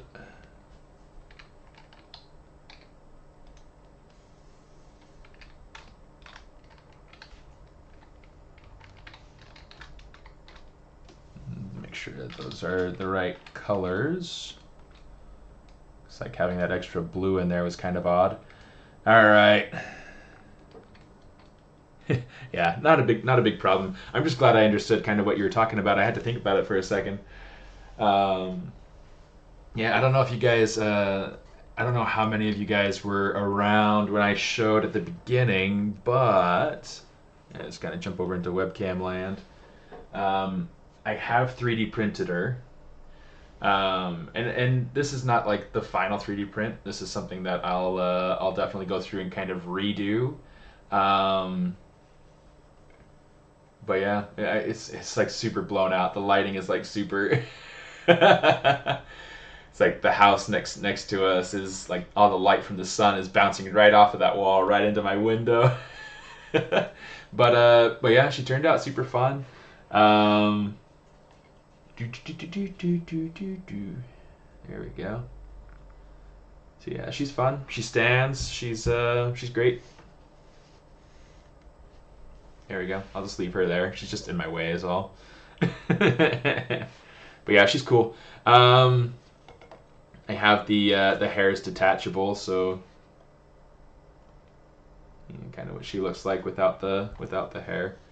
I thought about doing her final model without the hair, like without the big ponytail, because I really like the shape going into her hair and the shape language there. So, but in the end, I preferred the long ponytail and the way that it looks all together. You know, it's just fun. Ah, thank you. Ah, my Stream Deck isn't working. There we go. It's like the Stream Deck is. It's like I have this little device here. Let me show you guys. Oh, I guess it's not long enough to be able to reach up there, so I'll bring my camera down to show you. So I have this. This is called the Stream Deck, and you can see like if I hit my webcam button, it'll take me up there. I got a whole bunch of different buttons. I've got one for ZBrush Live. I got the starting soon screen. So if I go to my starting,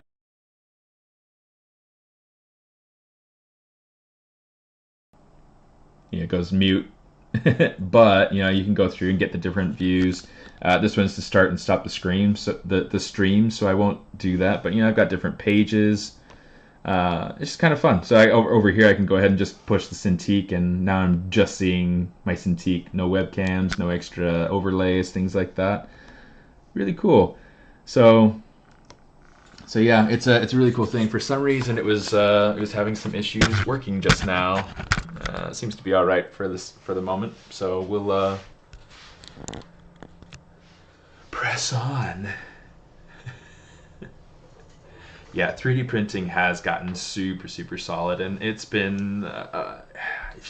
been fun. It's just been so fun. You know what? I One of the things that I really like about this coat's design is the fact that it does have kind of like this double lapel. So I think what I'm going to do,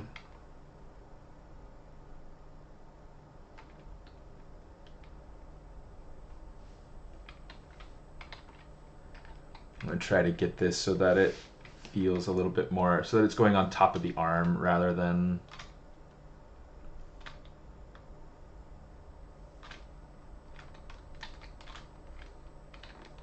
Hopefully that got everything. If not, then I guess we'll find out.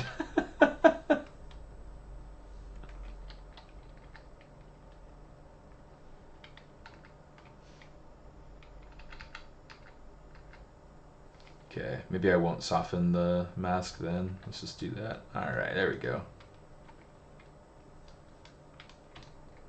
Almost there. Almost there. Let's pull that out. Now we can soften that mask. Just kind of check and see where it's landing amongst the rest of the character.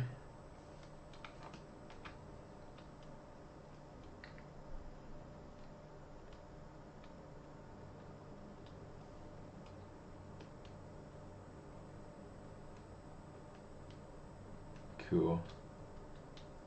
Just gonna give it a little bit of smoothing through there on the bottom side just to make sure that looks nice. I'm liking that. Okay, that's feeling a little bit cooler to me. Okay, so let me see what else we got going on here. All right. All right, all right, all right, all right, all right. I think I am. Let's go ahead. Let's lengthen out the arms, and I think I can do that just by. Let's grab this. Go ahead and we'll put this on here. I'm going to grab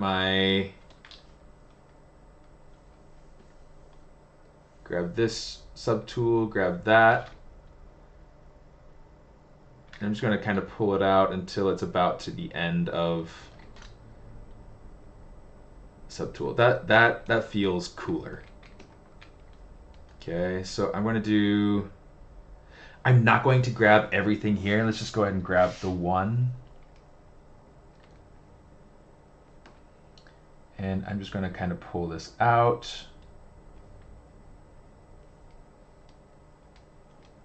Not too bad.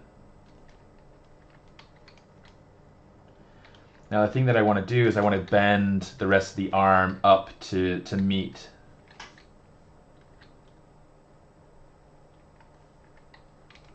To meet the hand, to meet the wrist, right? And then that feels much more reasonable to me. Okay, I think that that'll be. Although the other thing that I want to try to do. Okay, so here's what I'm noticing. This is what I'm noticing. Right now, this elbow is coming like way out there. It doesn't feel very naturally placed. So I'm going to want to lower that elbow, pull it in closer to the body. So let's do that. Okay, let's grab. Let's make sure that that's masked. I want to grab this arm over here. Control-Shift-S to shrink. Control-A to mask everything else. Bring it back. Let's go ahead and pull this over here so that we can. And then we're going to turn on our pizza boxes. Let's grab all three of these. And let's. Oh, not that. We'll adjust the arm once we get the or like the forearm once we get this part adjusted. In fact, maybe what we could do, since we're here, I can just take this and just rotate this up, because that's going to be a major part of what makes this work is like how this is angled. Okay, so let's come back over here. Let's jump back over into this subtool. We can kind of turn on the multi-translate tool bit there.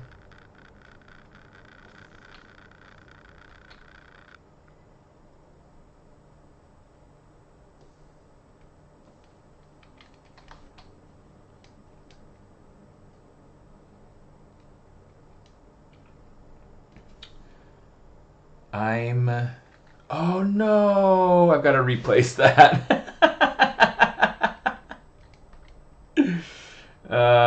Nerds. Here, let's go ahead and isolate this. We'll mask that out. And we'll just keep posing normal as if we're not worried about that anymore.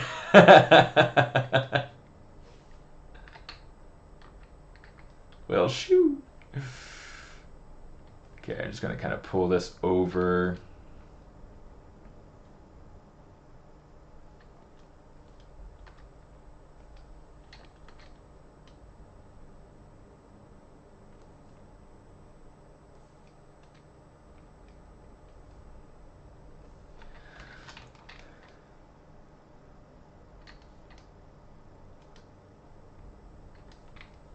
Okay, here's what we're going to do. I'm going to grab just this part. I'm going to rotate that out. Just kind of pull it up and rotate it out a little bit. With this guy right here, let's put this so that this is placed more better. Right?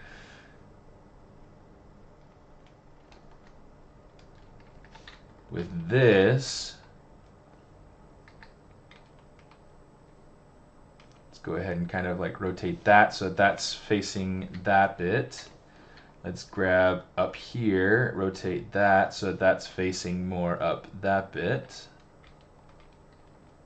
You know what? Let's angle it down just a slight bit more. Angle that down. Here, let's grab the transpose line instead.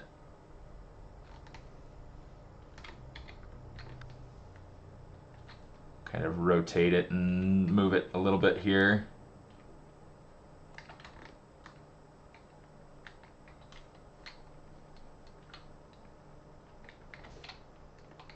Okay, now we can grab this, move that a little bit better. All right, lots of back and forth, right?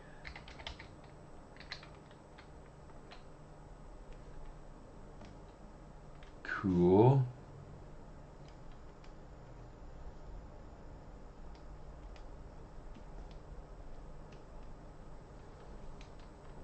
Cool.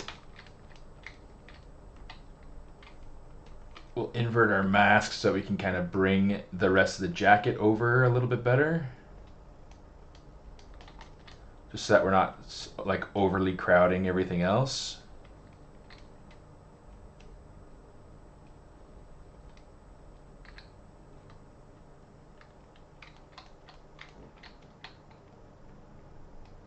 Kind of fix that bicep a little bit. Fix that cuff.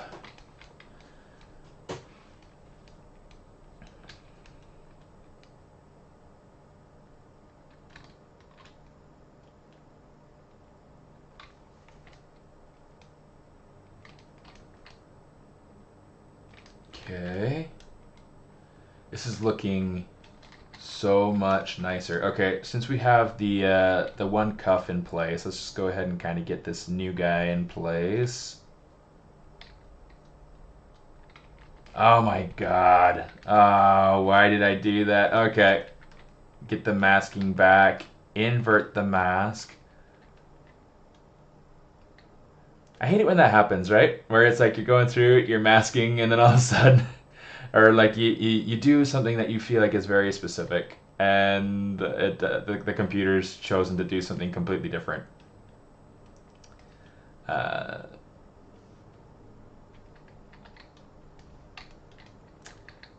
I don't know. Good grief. Good golly wally.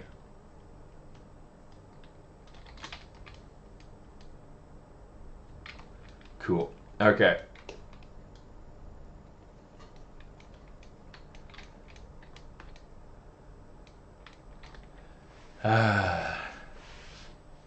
Rarely work in pose. That's fine. It's not for everybody. Let me see. Coming up on noon o'clock. Let me see. I'm trying to think if there's anything else I'd like to try to accomplish today. We've gotten some good things done. I know it doesn't necessarily always feel like it, but we did. We got some really, really good stuff done.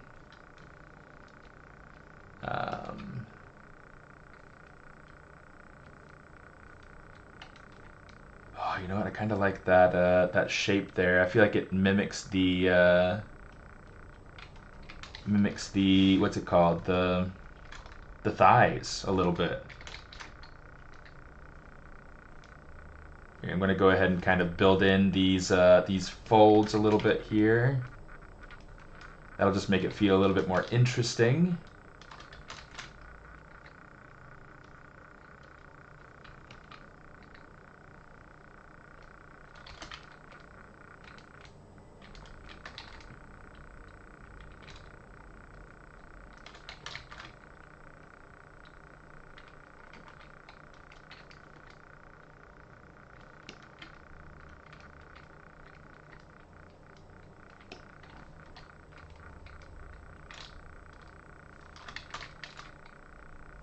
I bet that's why I wasn't getting the fold the way that I wanted on the other side.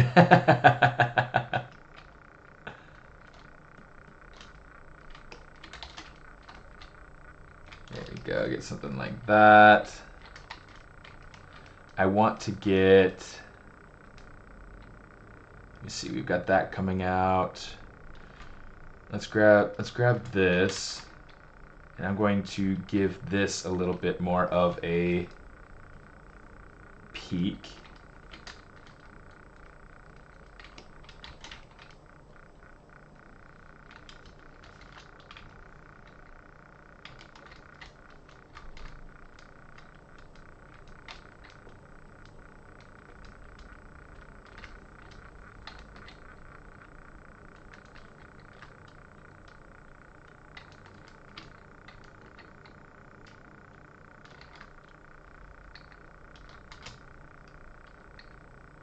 Go ahead and kind of push that a little bit.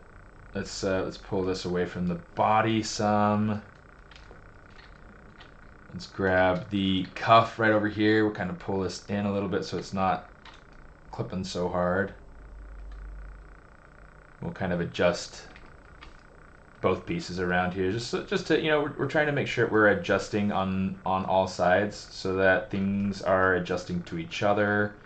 That's kind of how you create a composition, is things that, you know, you're trying to find harmony within the parts. And my harmony is more cacophony, so, you know, it's, no, I'm just kidding. But only slightly kidding.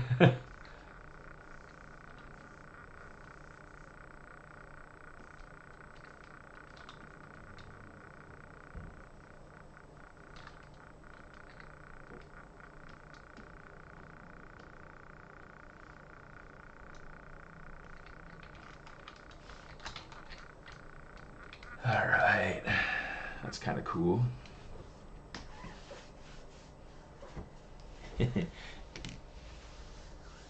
How are you establishing those little control points? So those are just because of the dynamic subdivisions.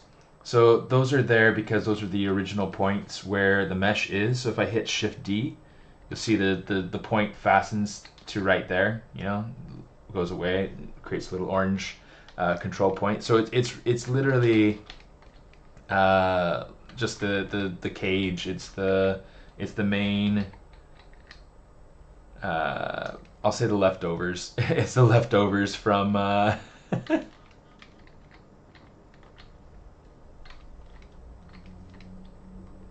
from what was there.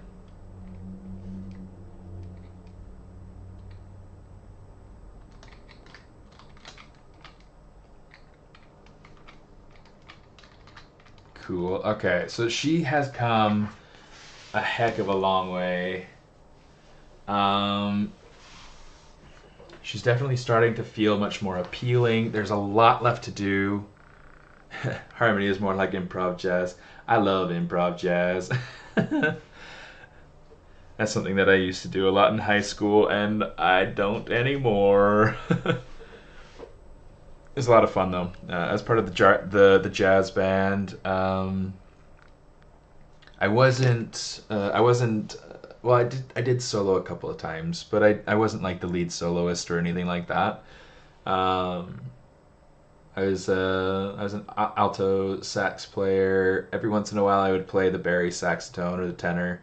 And I think I might have done soprano once or twice as well. But that was just like a rare occasion. Borrowed the soprano sax from my from my teacher. It was awesome. It's such a cool little instrument. Okay. Cool. I'm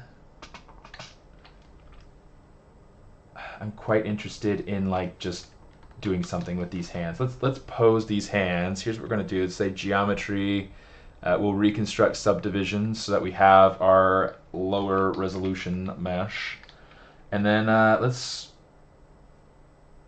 pose this friend here.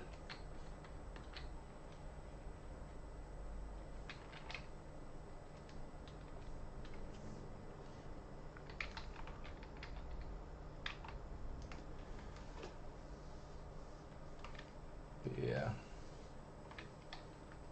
Every once in a while I super miss jazz, and other times I'm just like Like I just kind of like appreciate it when it comes on, sort of thing, you know.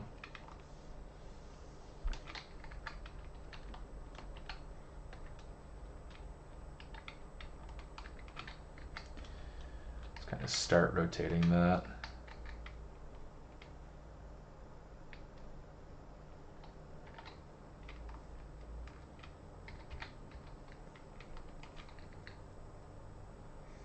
Try to like fill in this area so that it feels a little bit more like compressed flesh, right?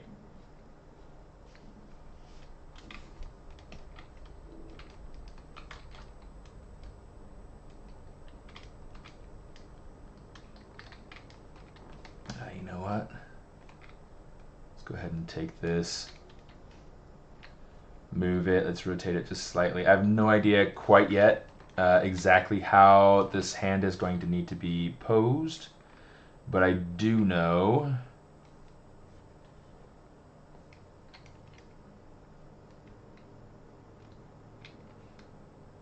that certain things are going to get messy.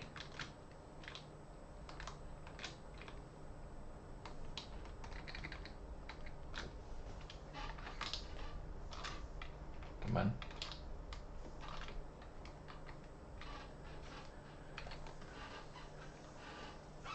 Okay, let's get that.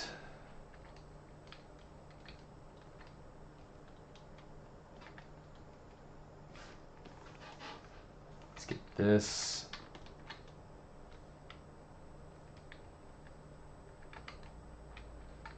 Yeah, let's go ahead. I'm gonna rotate it first. I'm gonna soften it, then I'll kind of pull on it. One of the things I want to do, let's go ahead and strengthen this little bit right here, because this will give me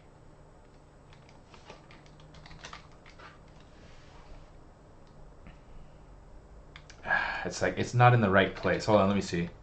I gotta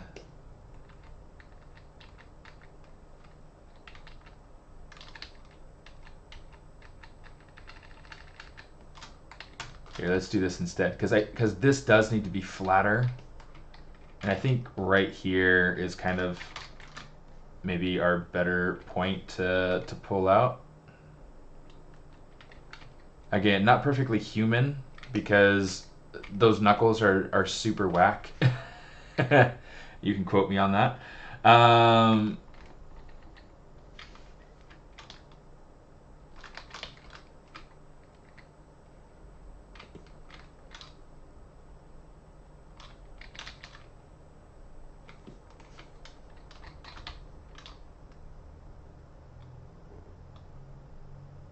Grab those.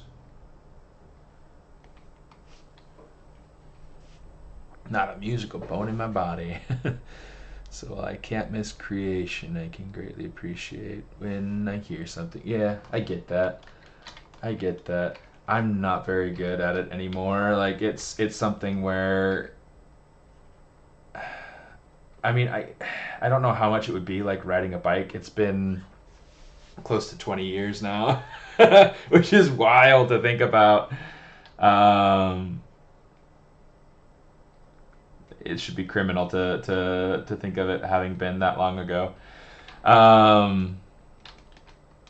Golly. Yeah.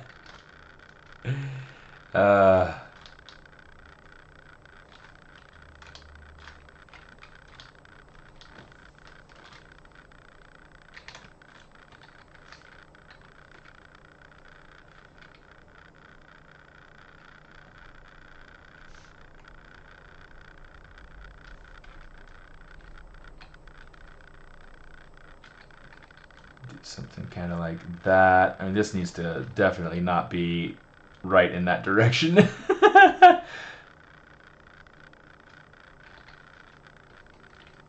Okay, that's not bad. I like that. I like that. We can live with this. Okay, so I'm going to do this. Let's grab this little edge and kind of pull it up some.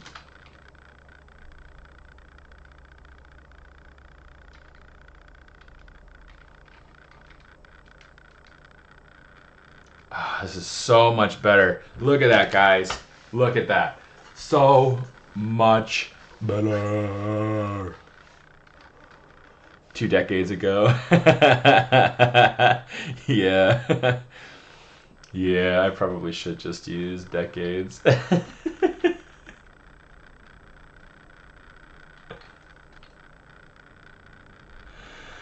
Oh, so much better.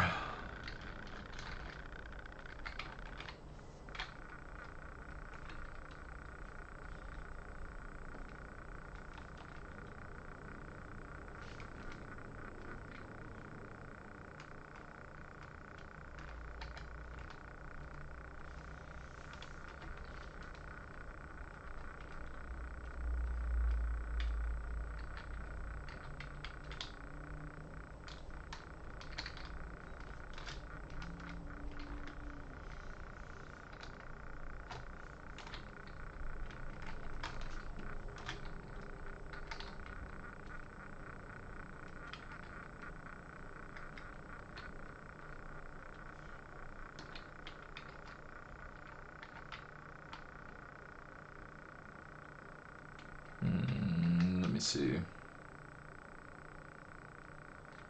I don't want to do that. I do want to do, let's do this. Gonna take it, bend it a little bit, then I'll soften my mask, and I'll bend it further.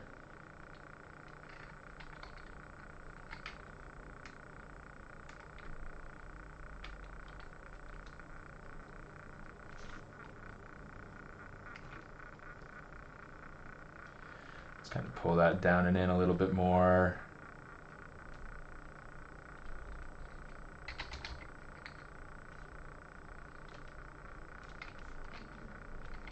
Let's grab this one. We'll kind of rotate it over.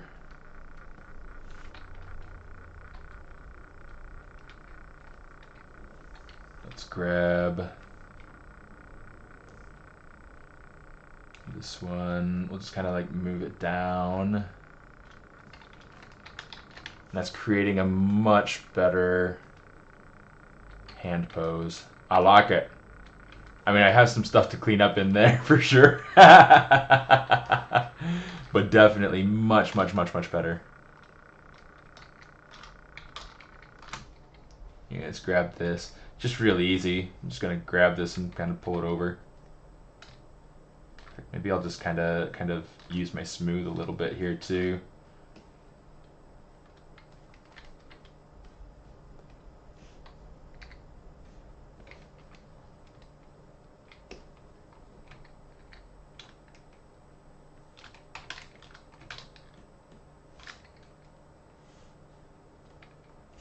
All right, look at that. Look at that. So much more better.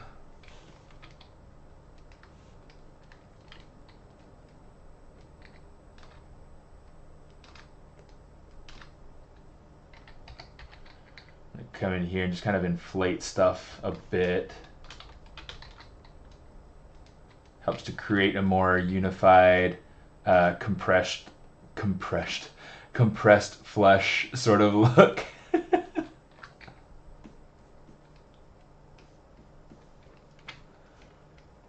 It's not going to work every time for everything, but you know, it's kind of a nice way to get a little bit of this sort of overlap going on. Let me see about getting some more of this.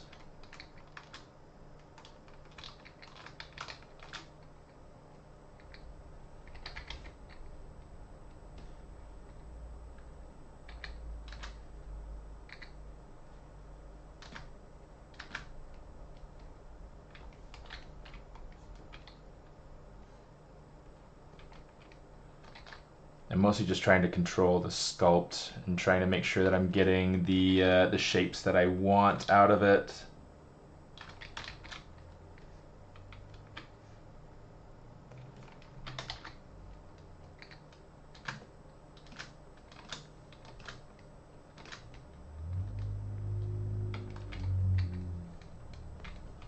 Okay, so now at this stage we can go ahead, we can kind of start to treat these planes a little bit. Get a little bit nicer of a transition in there. Not too bad.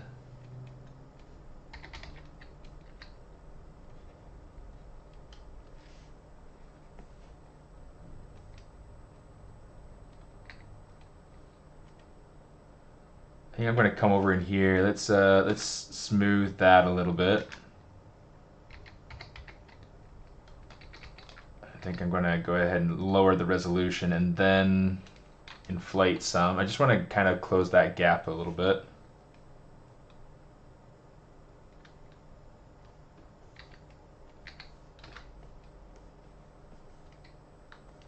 There we go. There we go. There we go. That's a little too much. There we go. This one I want to take this bit. In fact, maybe like lower my resolution. Soften that. Give it a little bit more oomph, right?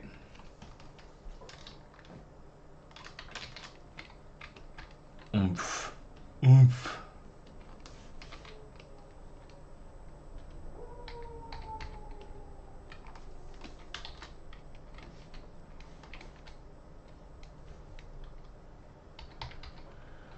All right.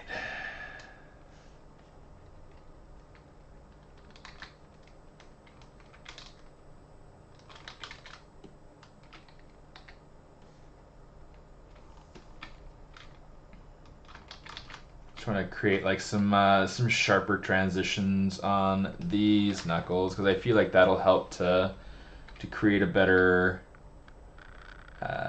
I'll say design point.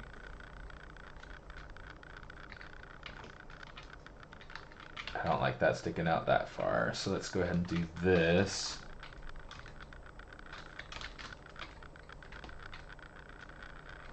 You know, that's a little bit too high actually. So let's do this one instead.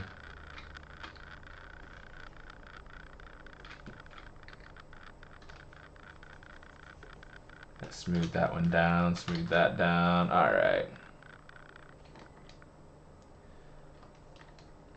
And then with the pinky we can use the edge that we're supposed to.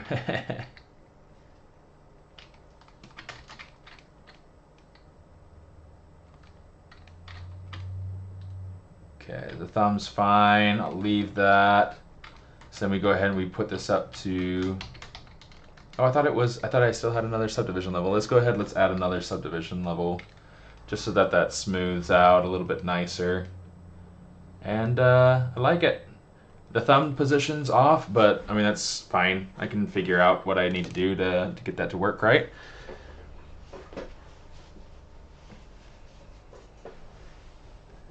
Not old, we're experienced. Yeah.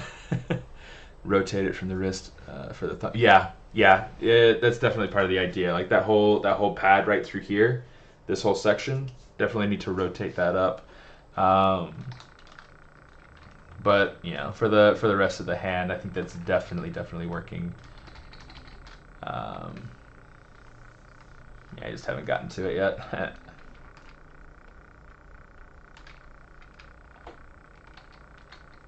Okay, let's grab this. Kind of rotate it up from here.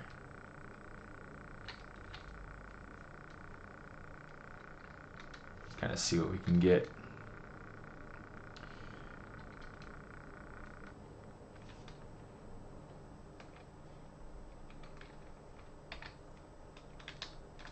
Let's go in here, let's mask this out, let's unmask this out. That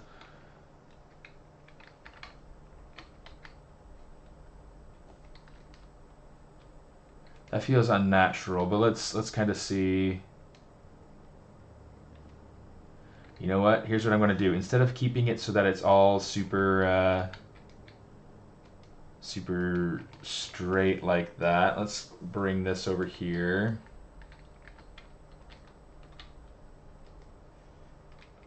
Woo! Didn't realize that I had that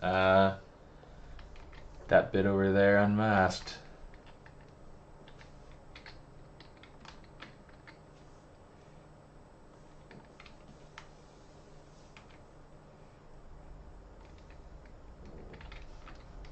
I think something like this will feel a little bit better. I'm going to go ahead and kind of pull this over. Something like that. Let's kind of straighten that out so that it's a little less crazy. Now let's grab this bit here on the inside of the thumb. I'm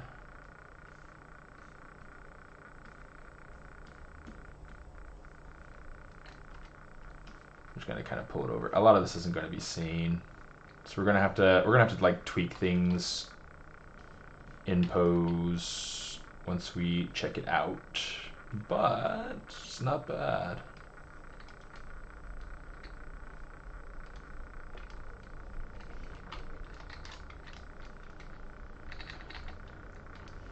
Not bad. Okay, this bit still feels like it's really not great.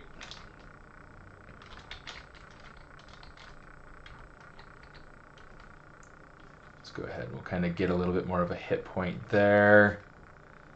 Let's come over here. I'm just going to use inflate. Just kind of inflate that and kind of collapse that bit together. I need a little bit more of an edge here. So I'm just going to kind of pull this out.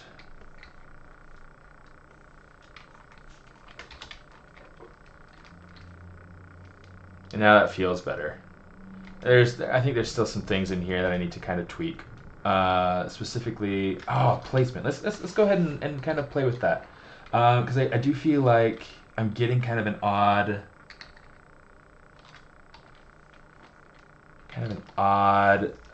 result for stuff right in through here. I think that this is like maybe a little bit too far away. So what I'm going to do is I'm going to soften this out, invert. Let's make sure this is lowest subdivision level. And I'm just going to kind of bring it over here. Oh no! I didn't want that. Oh well. Come over here. I'm going to maybe rotate that part of the thumb in just a little bit. And maybe I'll just kind of pull it some. That feels quite a bit better. Not perfect, but certainly a little bit better, I think. I think one of the things that I'm not struggling with per se, but certainly not enjoying at the moment. Yeah, this bit through here with this hand.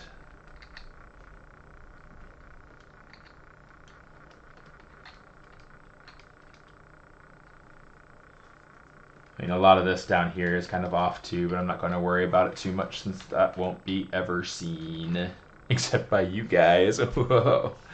How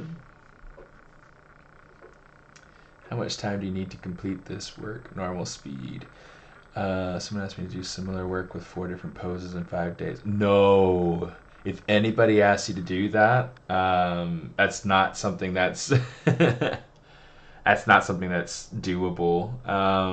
Not in like a very refined way. I mean, it can be done, and there are different tools to be able to get things done certainly more quickly than doing it by hand, like I'm doing right now. But yeah, definitely like that amount of time for that many projects, that's not sustainable. Like that is not doable at all. So if anybody's asking you to do that, they're being very abusive. That will happen a lot. There are a lot of people that will take advantage of freelancers or people from outside of the US or other things like that, or even like students or inexperienced artists, or etc. And they will try to get, like, they will work them to the bone, and it is not cool. Yeah, I am not a fan of the way that freelancers are expected to work.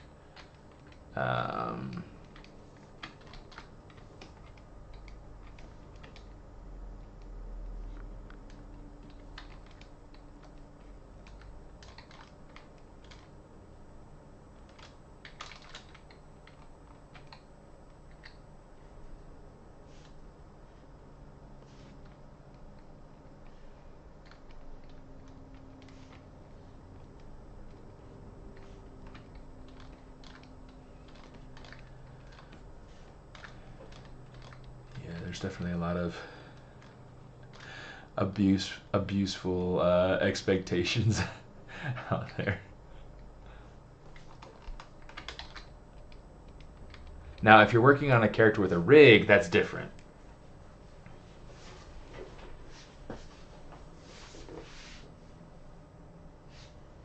Thanks, Grado. How you doing? Yeah, yeah, definitely a very unrealistic expectation of a freelancer, of anybody really. Like if you're working with a character that's fully rigged, I mean it's like this character is not rigged, and I don't like using Z-sphere rigs. I have seen people do cool stuff with Z-sphere rigs, but it's like it's just too much.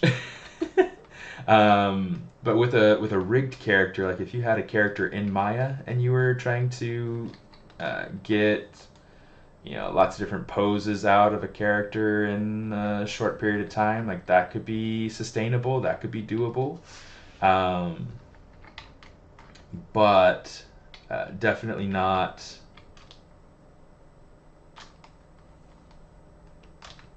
Definitely not great for if you're trying to go through like I am now and sculpting a character like this. One of my buddies, he's a long time inspiration for me. It absolutely is.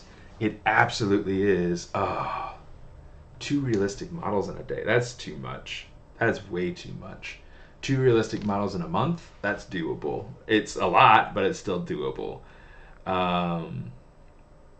Anyway, let me bring him up actually because I really like Carlos's work, and I think you guys will too.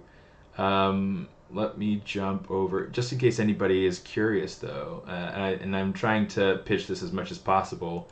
I have a Kickstarter going on. It's got 1 week left, so if you're interested in checking it out. There you go.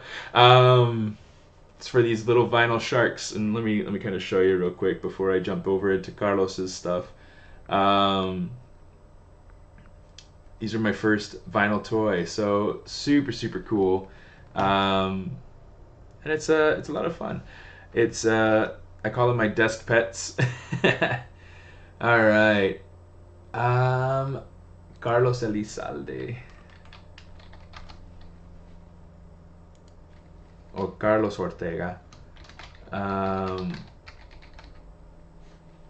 He's absolutely one of my favorites ever. And he's always been like a huge inspiration for me for his style and the way he's been able to get. That one's super cool. This one's super cool. Just he has a very consistent style. Everything's very well developed. Dino heads. This is a great piece. One of the things that he'll do sometimes, not all the time, but one of the things that he'll do sometimes is he'll use like a quick rig inside of Maya to be able to get the pose out, and then he'll use like a bunch of sculpting to be able to finish it. I think with this one, he probably just went ahead and sculpted it. Like he just posed it inside of ZBrush. But such a fantastic sense of style and such great ability to control shape and flow and gesture. Look at how powerful that pose is. It's so neat. Oh, I thought I was already signed in. I'll skip it then. This one's great. Look at the movement and that, and just how cool. Just it's not super complex, but it has just the right amount of details to it to make it feel, just it's just perfect. It's so good. It's so good. This is a character that might have been done with, or posed rather with a temper or like a quick rig sort of thing. It's dinos, but yeah, this one I'm pretty sure was done with the with a quick rig to be able to get the pose. But but maybe not. I mean, I know that he does kind of both, or has done both in the past, and it's some of my favorite stuff. So that's one way to be able to go ahead and get a really cool, um, exploration of characters out really quick. So here are a few poses, the same character. Okay, same thing. The character's rigged so that the character can be moved and posed really quickly. Okay, super cool. Yeah, I love this guy's stuff. Bust. I'll just go ahead and kind of close out of Carlos's work. But yeah, for anybody who wants to be able to access my links, since I'm here. Hello, friend.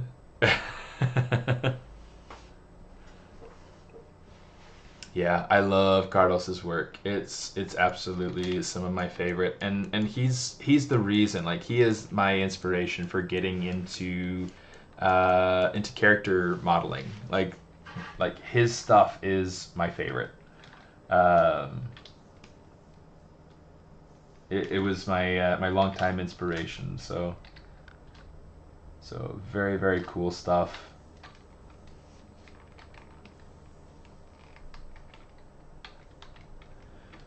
Alright, I'm actually going to grab this. Let's kind of rotate this down and get a bit more.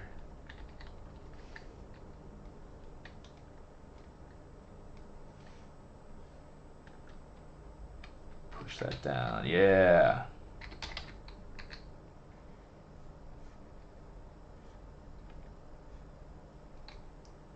Cool. So now that's touching, and that's creating kind of an interesting interaction with the surfaces of the jacket. Very nice.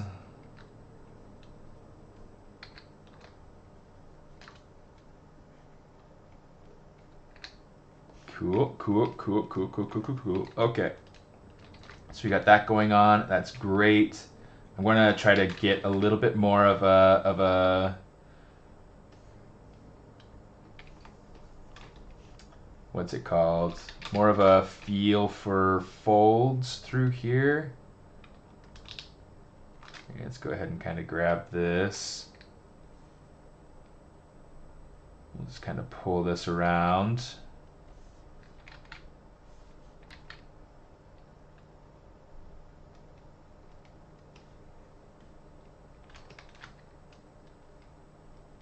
Okay, so that'll be cool. In fact, let's make this a little bit less out. Let's make this edge the one that goes in.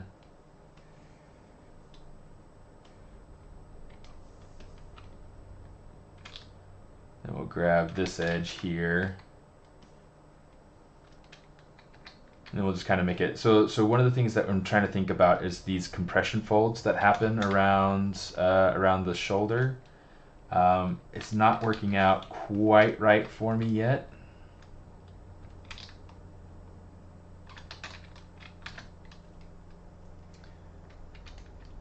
So it's just a matter of tweaking and reworking it and things like that. But eventually you start to get little things that sort of work. I just really want to give that impression of a fold right there, kind of like what we have back here, but slightly different. Okay, so that's working out. I'm gonna come around over here. Let's do some stuff on this belt. I feel like there's some cool stuff that we can do here. Oh, you know what? Instead of doing this, let me go ahead and say apply. So this way we just have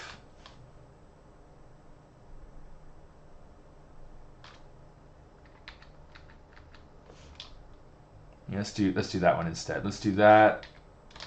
We'll bring this, and then what we can do just really quick and in fact, you know what? Before we mask everything out, let's do it for this this belt as well, just to keep things consistent. Okay, so we mask that. We're going to come down to deformation, and I'm just going to say inflate. but in the negative direction. There we go. So you can see now we're getting this sort of thing instead, and that just added instant detail, like so much more appealing already. Just add some interest, right? So what we want to do, I'm going to say, I'm going to actually change my creased edge loop partial. I'm going to say geometry, it's delete lower. It's, let's say uncrease all. And I'm going to crease that and that, and that, and that. And then I should be able to do polygroups by crease. There we go. By edges. Oh, okay. So this didn't do quite what I wanted. I'm pretty sure there was a group by creased, but maybe I'm wrong. Here, let's undo this. 1, 2, 3, 4. 1, 2, 3, 4, and we'll go ahead and shrink, and then we'll Control W. There we go. Bada bang. Okay, so one thing I want to do is I want to kind of finish out the belt look so that it has, I want to add a buckle. I want to add something for the belt to hold over here. Yeah,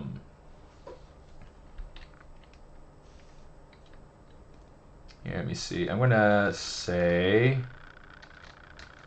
let's slide edge loop partial. We'll just slide that all the way down and in here. And then I'll probably have to add another edge loop on the other side to make that work. But I kind of want to just add an extra little bit there. Slide that down, slide that down, slide that down, slide that down, slide it down. Okay, because that'll hold the shape a little bit better. Okay, so now what I want to do is I'm going to Control Shift D just to be able to work on this a little bit. I want to put maybe a buckle up here, so put a strap up here. Let's go ahead. I am going to grab maybe between here and here. Say delete hidden, grab that, delete hidden. Okay, so now we got this extra little piece of belt that I can just grab, and I'm going to say with the transpose line, blah, something like that for now. Maybe give it a little bit of gravity.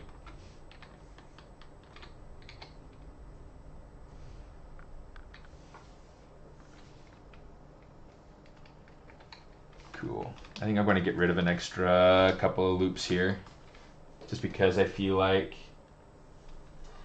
I warped them a little bit too much. So we'll play with it. We'll kind of see where it is we go with it. Okay, we got this going on.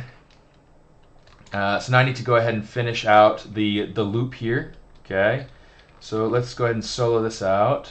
I'm going to say let's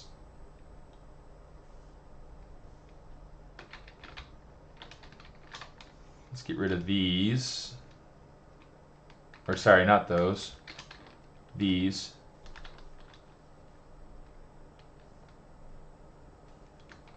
Let's say delete single poly, grab that. Cool.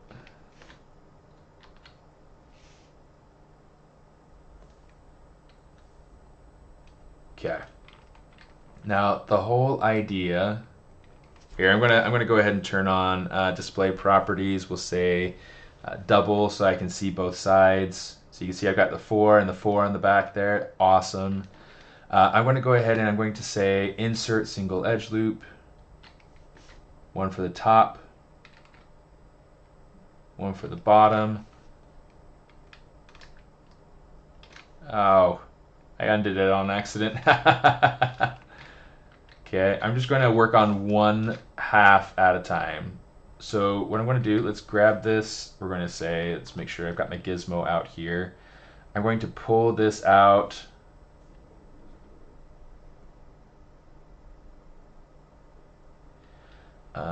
Something that I didn't consider, and I ought to have, but I'll worry about it later. I want to make sure that I am using this as a point to be able to. Here's what I'll do instead. Instead of doing that, I'm going to grab this, pull this out. Okay. And I'm going to start rotating it, so that way we're getting like the rounded edge of the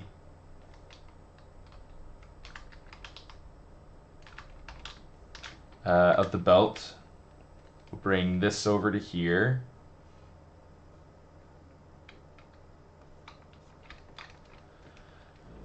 Okay.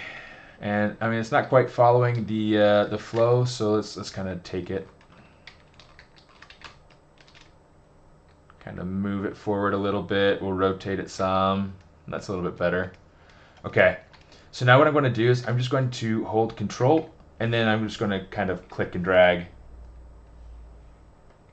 Okay. Super simple. I do want to slide this though. Let's slide this a little bit over this way so that matches up a little bit better here. Slide that a little bit there so that matches up a bit there. Okay, and this is going to match up here. This is going to match up to the buddy next to it.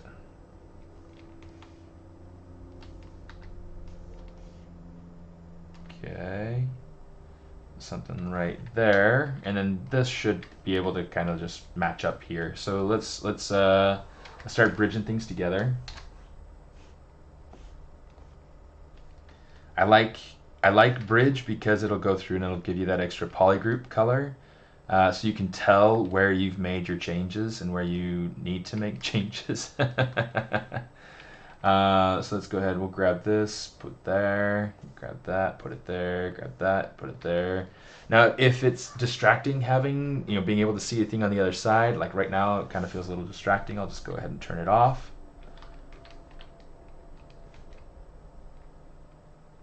Okay, let's go ahead, I'm going to say, let's say stitch to end point, up to there, up to there, up to here, up to here. Now what's cool is I can come now over here and I can say stitch hole.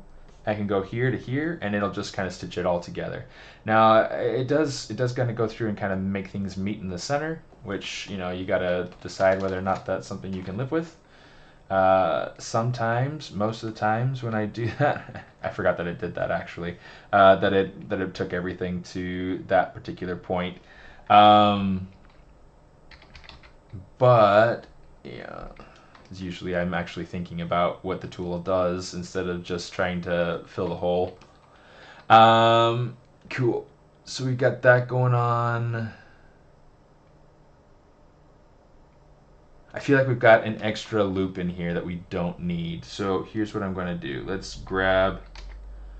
Ooh, but it's, let me see. Okay, so 1, 2, 3, 4 is going up and over the top. It's going up and over the top. This is going across. That is so zany. Okay, let me see. So where are things not matching up? Is it because of, no, that's matching up nicely.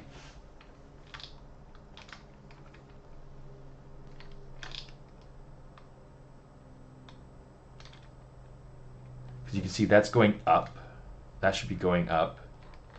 So we'll just get rid of this whole, this extra loop here then. It's the only thing I can think to do with that. I think somehow I ended up with an extra an extra edge loop. Just like, that should not have been there. I thought I did the math. Alright. Let's go ahead and kind of rotate that into place.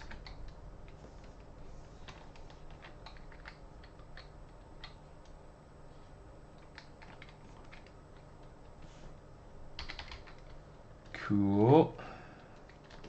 This can be kind of just smoothed out. It's not really a huge deal. It's the back of the belt, right? But this side here, let's kind of invert this.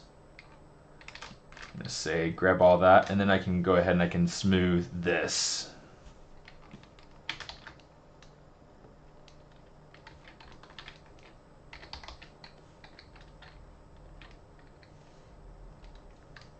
Very cool.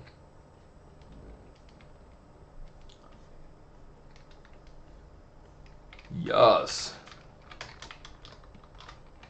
All right, so now we're getting this little piece on there, and that'll work nicely. So now, if yeah, cool math. It's great math, guys.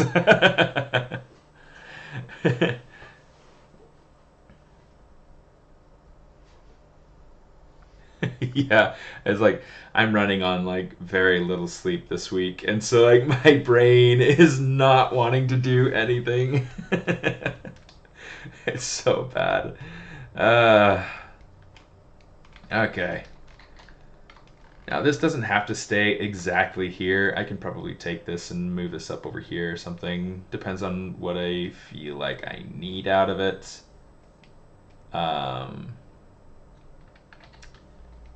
Let's figure out making our buckle. And then we'll figure out how we need to make sure that these things feel like they're overlapping and interfacing and all of that. I want to come over here. Let's turn our focal shift up pretty high. A little bit higher. But not all the way. It's like it seems like it doesn't work if it's all the way, but it's still pretty cool to play with. Okay, something like that. I just want to make sure that this is getting some good gravity. And we could even like let's play with that actually. Let's give this a little bit of a turn away from the body.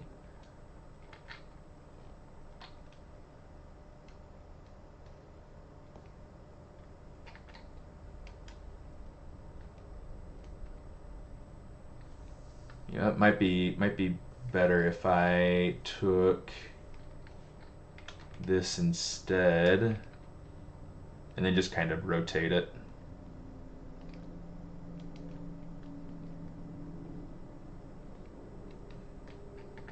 Totally like 100% revealing the the little piece that I said. Nobody's ever going to see it except you guys, right? Whatever. Whatever. Now everybody gets to see it. It's great.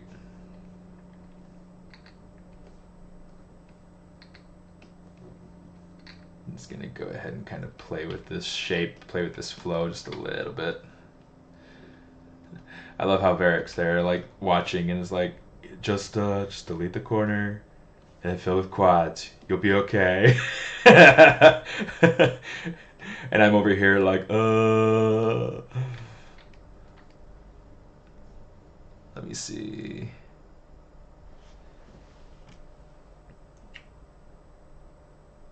Okay, cool. So, just to be able to start putting a belt buckle on here, let's make sure this is coming out the right side here.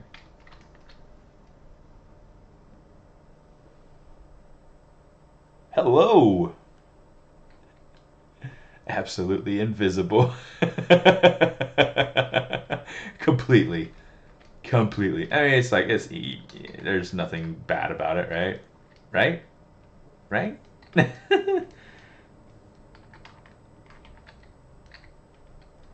I'm just going to give this a little bit more volume here, because I do kind of like the way that it's a little bit more raised for the interior section here.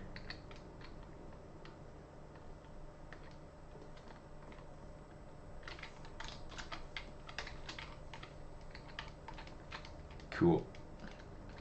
A little bit nicer. I'm going to grab this. I'm going to say Control W.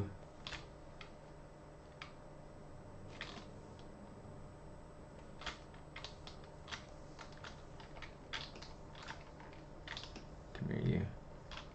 Let's grab these. I'm going to say polygroups, auto groups.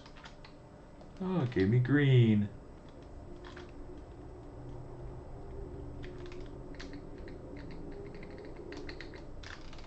ahead and give that a different poly group so that it's a little bit easier to control.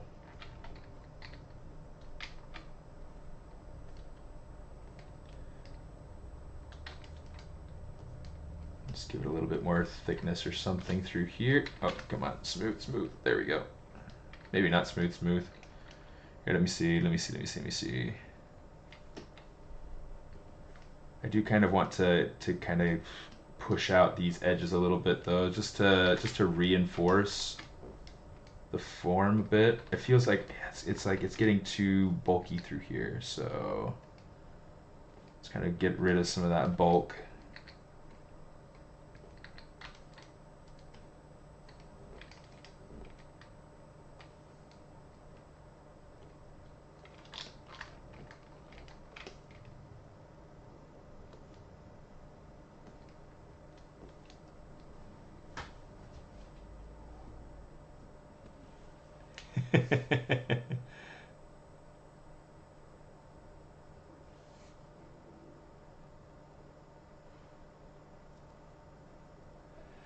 Yeah.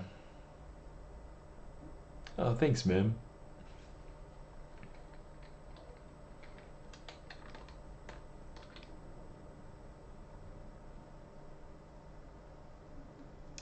Hi. Yeah. So I'm currently streaming as part of ZBrush Live, which is it's owned by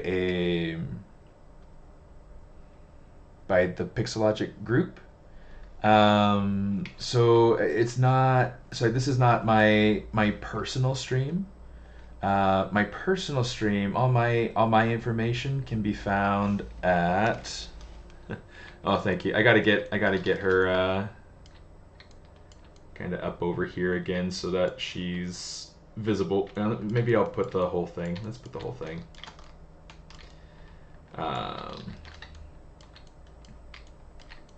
But yeah, she's somebody that I started designing as part of my personal, not personal, sorry, as part of a class, like demos for a class that I teach. And the class is mostly aimed at just sculpting, so it's not really like production stuff. So, but a lot of times I like to work with low resolution meshes to get something that feels a little bit more, or that's something that's easier to control, right? Oh, I don't know that I like how because that's like covering up the whole silhouette right there. Let me see.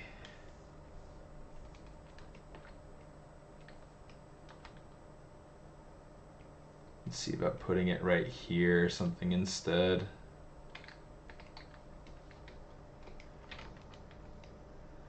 I think that'll feel better. I like that better. Thanks, Julie.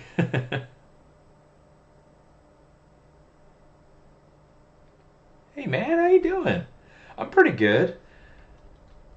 Yeah, it's been a while. Like I took a bit of a hiatus off of streaming myself, purely because like I just had a lot going on, trying to get things ready for Lightbox, trying to get things ready for different conventions, and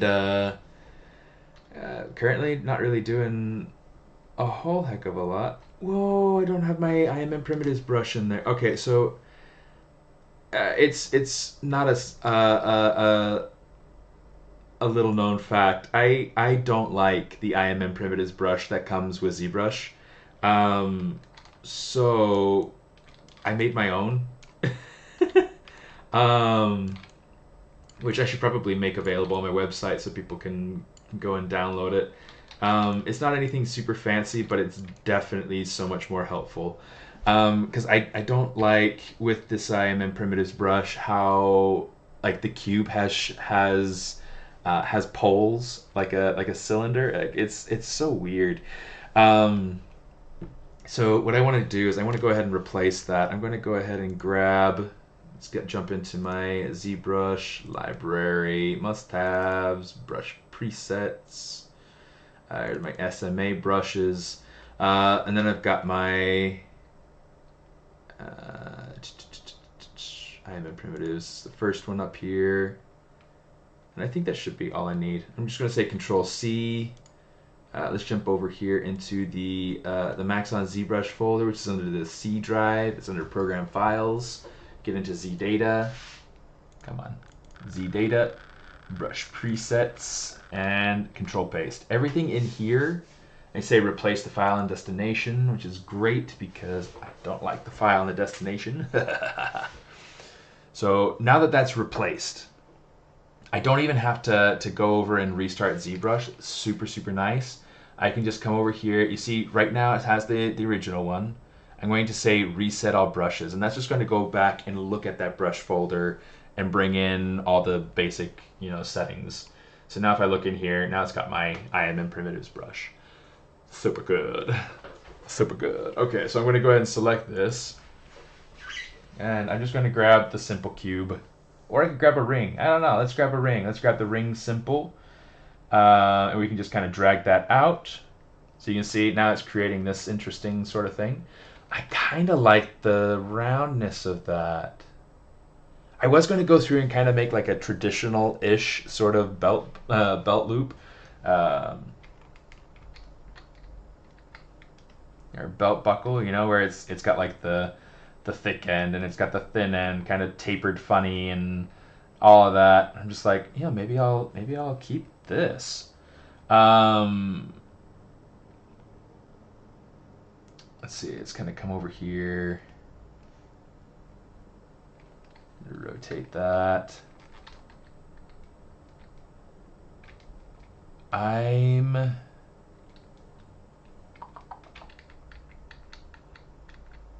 Let's actually keep it right here.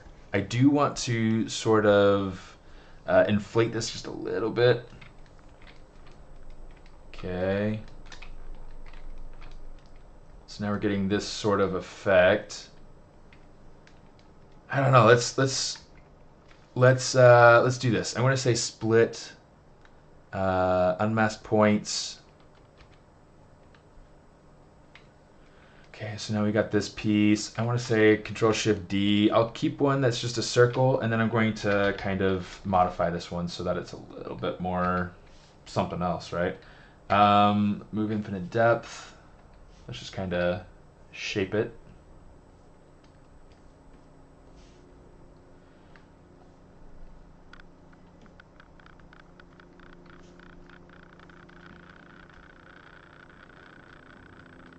I don't need it to be like perfect on any sides. I kind of want it to have a little bit of a handmade feel. Make it thicker over on this side where it's like whatnot. And then on this side, you can just kind of take this down a little bit. I just want to bring it to the character's body. I don't want to bring it down like all the way, clipping through. I just want to make sure that's down low enough for that. And then I can grab this and I can make this higher. So this is going over the belt buckle. And then it can also like overlap the piece that's kind of going out here. So this is helping to hide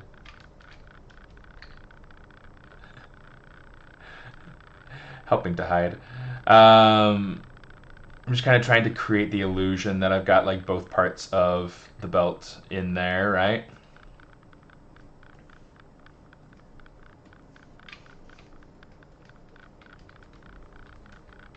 Okay, it's all about the illusion. I'll cancel that.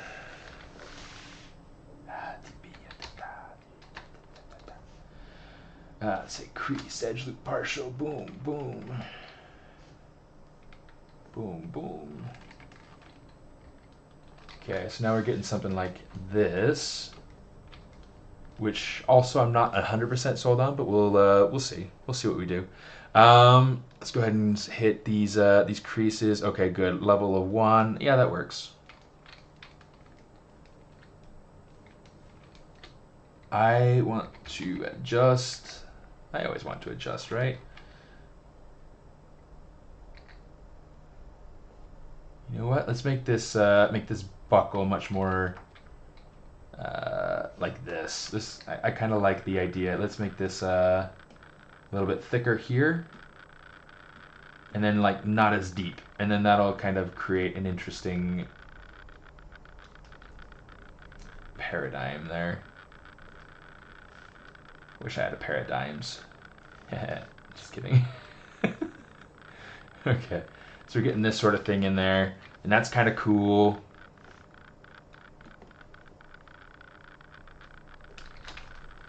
Then I'm going to try to like create a little bit more of a corner on the inside here, and that's just going to, you know, just bringing these points closer together is going to help me to create a sharper corner.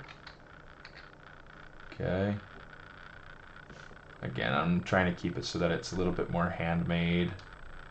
So by controlling the points by hand, you're able to get a more handcrafted sort of look.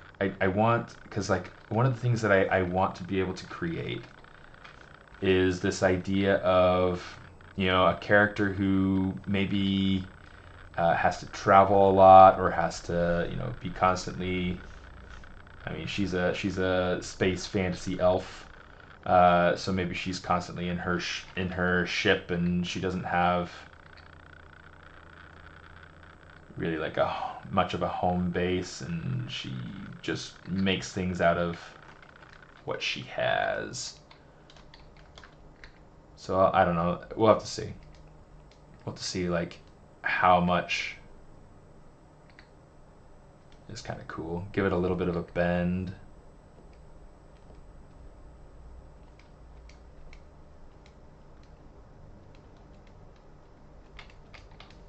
Okay. Now this little bit in here is going to be needing a little extra something. Okay, we're going to need to add, I'm going to add one of these polyspheres. Let's kind of put that in there, and then I'm going to use the extender, pull it out, commit that, just kind of rotate that into place.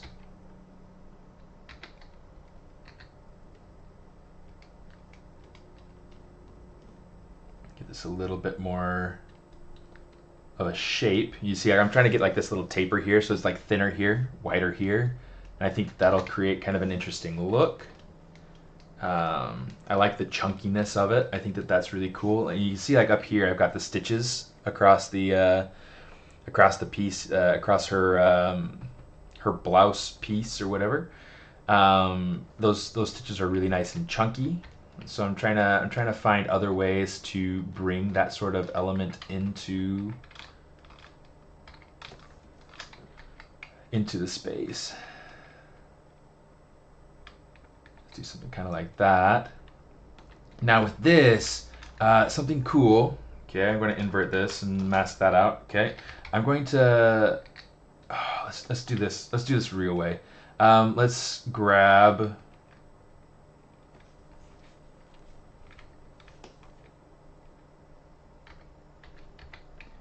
I'm going to grab these 4 squares. I'm going to grab these 4 squares. 1, 2, 3, 4. 1, 2, 3, 4. I'm going to grab these 4 squares. Oh, actually, I don't need to grab those 4 squares. I need to grab these 4 squares. Just to be able to create like those holes, right? Now on here, I can do the same thing. I can go, okay, 1, 2, 3, 4. I can say those, 1, 2, 3, 4, and I'll grab those. Okay, so what I'm going to do is I'm going to say inset. I can say polygroup all. I'm going to just say standard because the equidistant kind of messes things up with the topology, so it's like, you know, whatever. So we'll have that sort of thing going on. We'll grab that, we'll inset it. Before we do anything else, I'll grab those. Okay. I want to grab each of these, and we're just going to say deformation, polish by groups. Okay. Super cool, right? Now we can do the same exact thing on the other side, and I really want to, so we're going to let's grab this. Okay,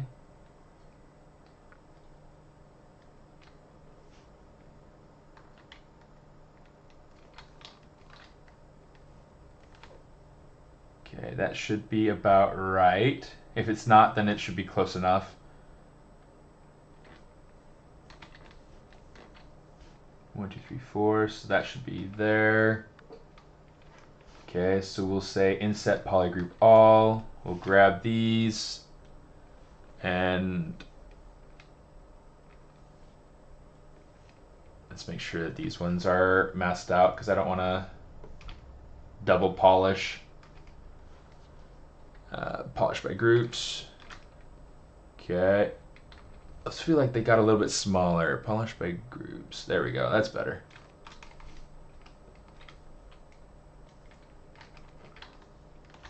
Okay, so that'll be cool.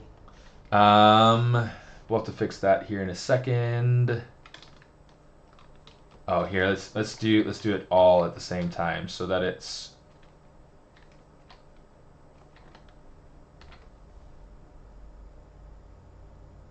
that's very out of line, but we'll fix it. We'll figure it out.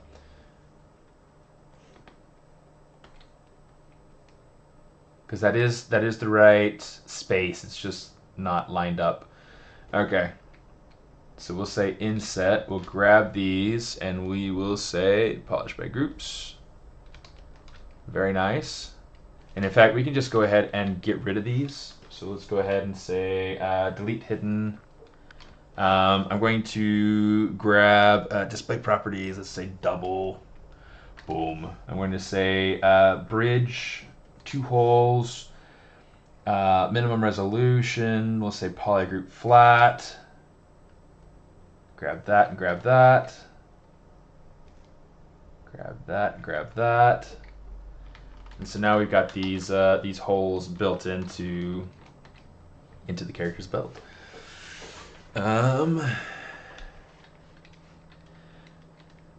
Yeah, I made a little bit of a D-ring for the belt there. Say delete hidden. Same thing, I want to go ahead and hit double. Bridge those together. Bridge those together. Woo! Bridge those together. Bada bing, bada boom. Okay, so let's go ahead and we'll grab that color. We'll say MRGB. We'll say color fill object. Oh, that's not the color I was expecting. Or do we have different colors around here? It looks like we do. Interesting. I don't know that I was expecting that. Huh. Oh, that's right. That's right. Okay. So I'm just going to go ahead and say smooth with the with just the MRGB or just the color, because it does have a little bit of a gradient to it. Not a whole lot, but enough that it was changing things. Okay. So now let's go ahead and make this so that this is so it looks more better, right?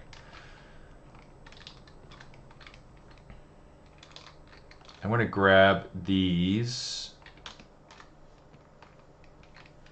and I'm just going to start by coming over to deformation. We'll hit inflate.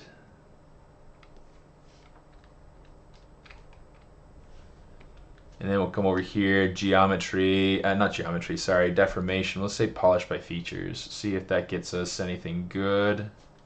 Yeah, not too bad.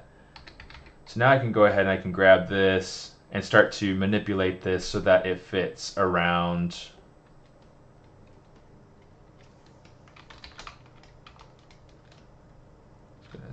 Oh, turn off the RGB, turn on Z add.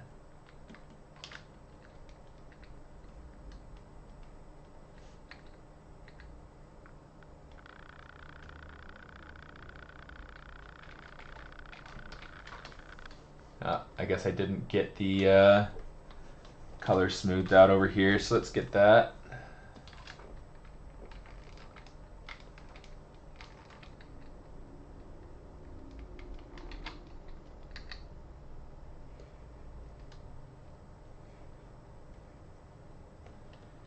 Kind of get that to line up a little bit better. Get this to line up just a little bit better.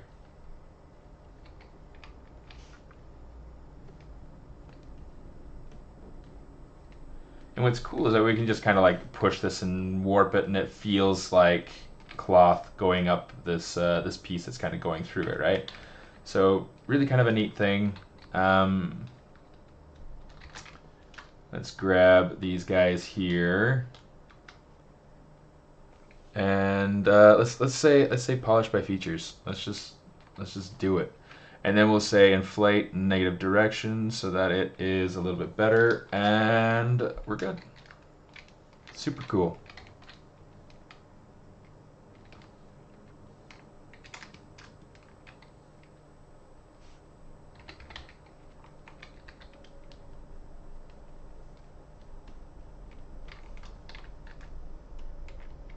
Alright, just kind of puff that out a little bit. Puff that out a little bit. Cool.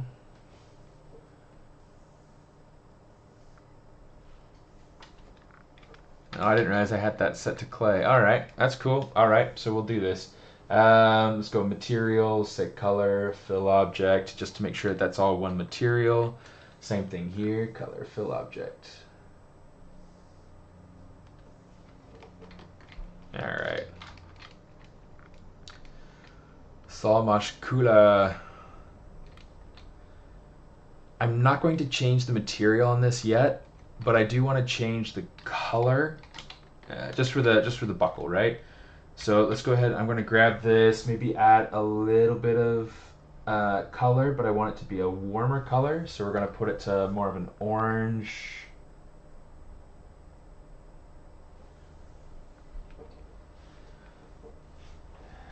This may be a little bit too much saturation, maybe a little too dark. Okay, so let's try this. We'll say color, fill object. Oh, come here. In fact, let's lower our RGB intensity just so we can kind of sneak up on a color that we like. Let's do that. I like that. And even having the two slightly different in color could be kind of cool too. Okay, so we got that going on. I'm going to go ahead and add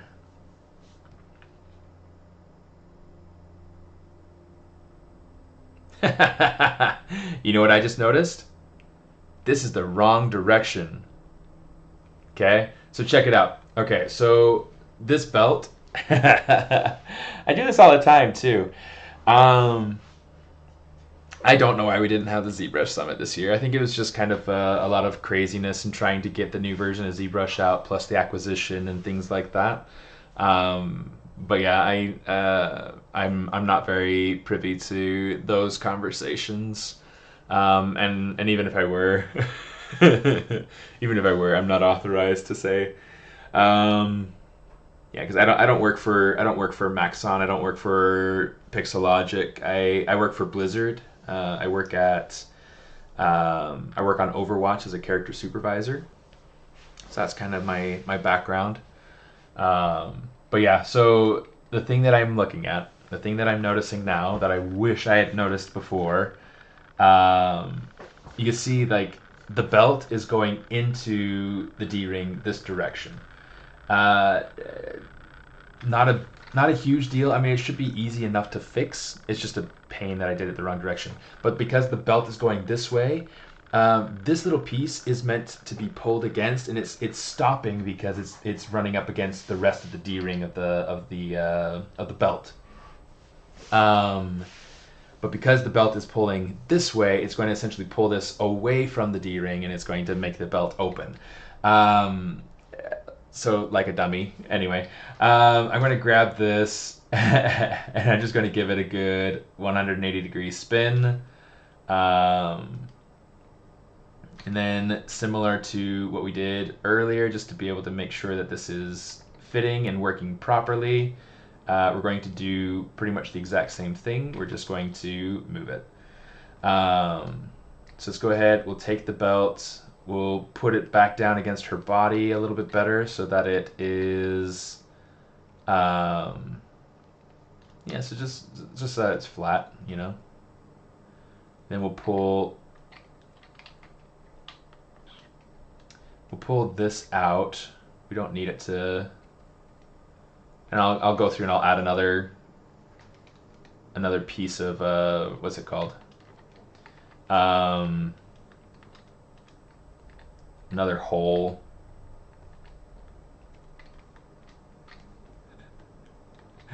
So funny. Okay, let's go ahead. Let's actually grab this, pull this out a little bit.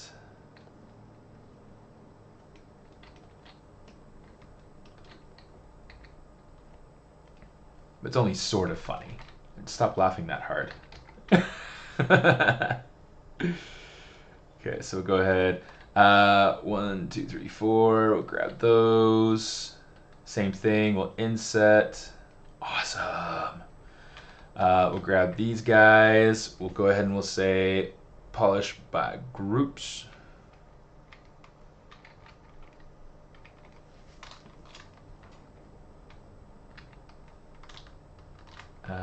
Here, let's go ahead and solo this actually. Let's say Control-Shift-X.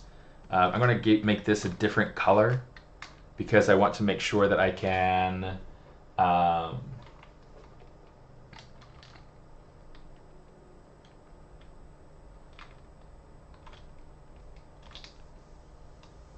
easily just come over here. Let's do this.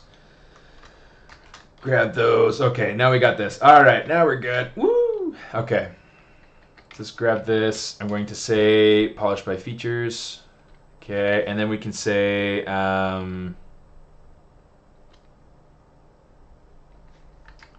actually let's do it this way because this is a little bit of a pain. I'm just going to go ahead and not that. Wrong direction. There we go. I'm just going to kind of expand that out so that it makes a little bit more of a little bit larger of a hole, right? Try to match those a little bit. Okay, so now we got this going on. It's like this is already looking better. This is already so much better. Okay. Good job, guys. We did a thing.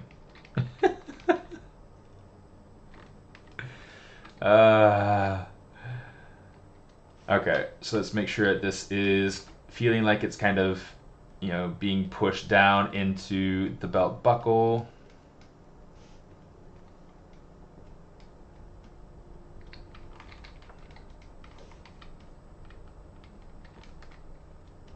So much cooler.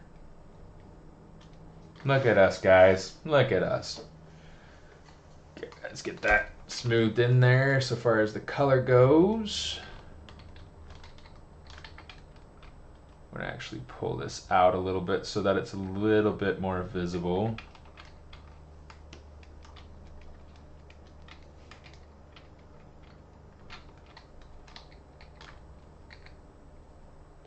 Cool. Okay, now that's going to feel a little bit better.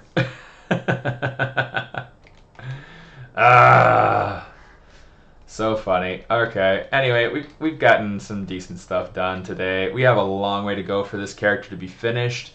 Like I said, I wanted to be able to bring in a sword, but I didn't have time. Well, I didn't have time. I didn't have that file synced to my computer that I was going to use to be able to get the blade. Anyway, another problem for another day. Make sure you hit save every once in a while. Yeah, cozy that on out. I'm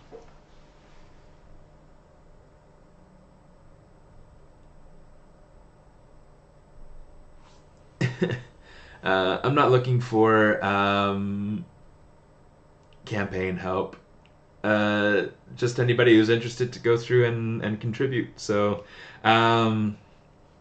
but just as you know, by way of being able to bring it up, I do have my Kickstarter here. You can also find it on my page on my website. Yeah, just right up over in here. So if you're interested in checking it out, you know, you can easily come over to my website and check things out. And here, I'll drop in the link directly to the Kickstarter as well. They're fun. They're a lot of fun. It's the actual vinyl prototype from the factory. and it's a good time. It's a good time. Yeah, I hope you had fun. It's something I super enjoy being able to stream. I have a good time playing with my personal projects and getting to chat with people, and it's just fun. It's a nice time. So that's all I've got for today. I haven't eaten yet, so I need to I need to figure out some lunch. Um, Hope you had a good time, and hope to see you next time. I'm not sure when I'm scheduled. I think in 2 weeks. 2 weeks is when I should be scheduled next to to chat again. So be sure to come check us out. And the next stream for Pixelogic should be. And let me see if we can get. Let me see.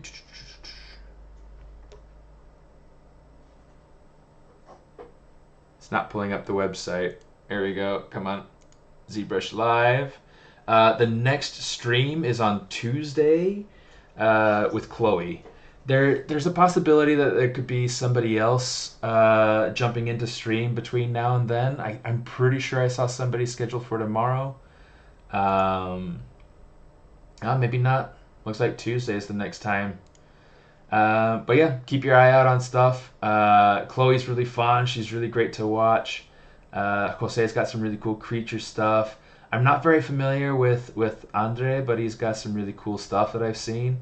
Ashley is one of my favorites. Layla's really cool. So yeah, lots of really cool stuff coming up. So keep your eye out. And then next time I'm on here, ooh, did I not put it in? Maybe I didn't put it in. Maybe I'm not streaming again this month. Anyway, if I see you again, great. If I don't, then I'll see you next time I see you. And yeah, hey, let's get this so we can get like a nice finishing screen there, But yeah, so I'll see you next time I see you. Smartest out.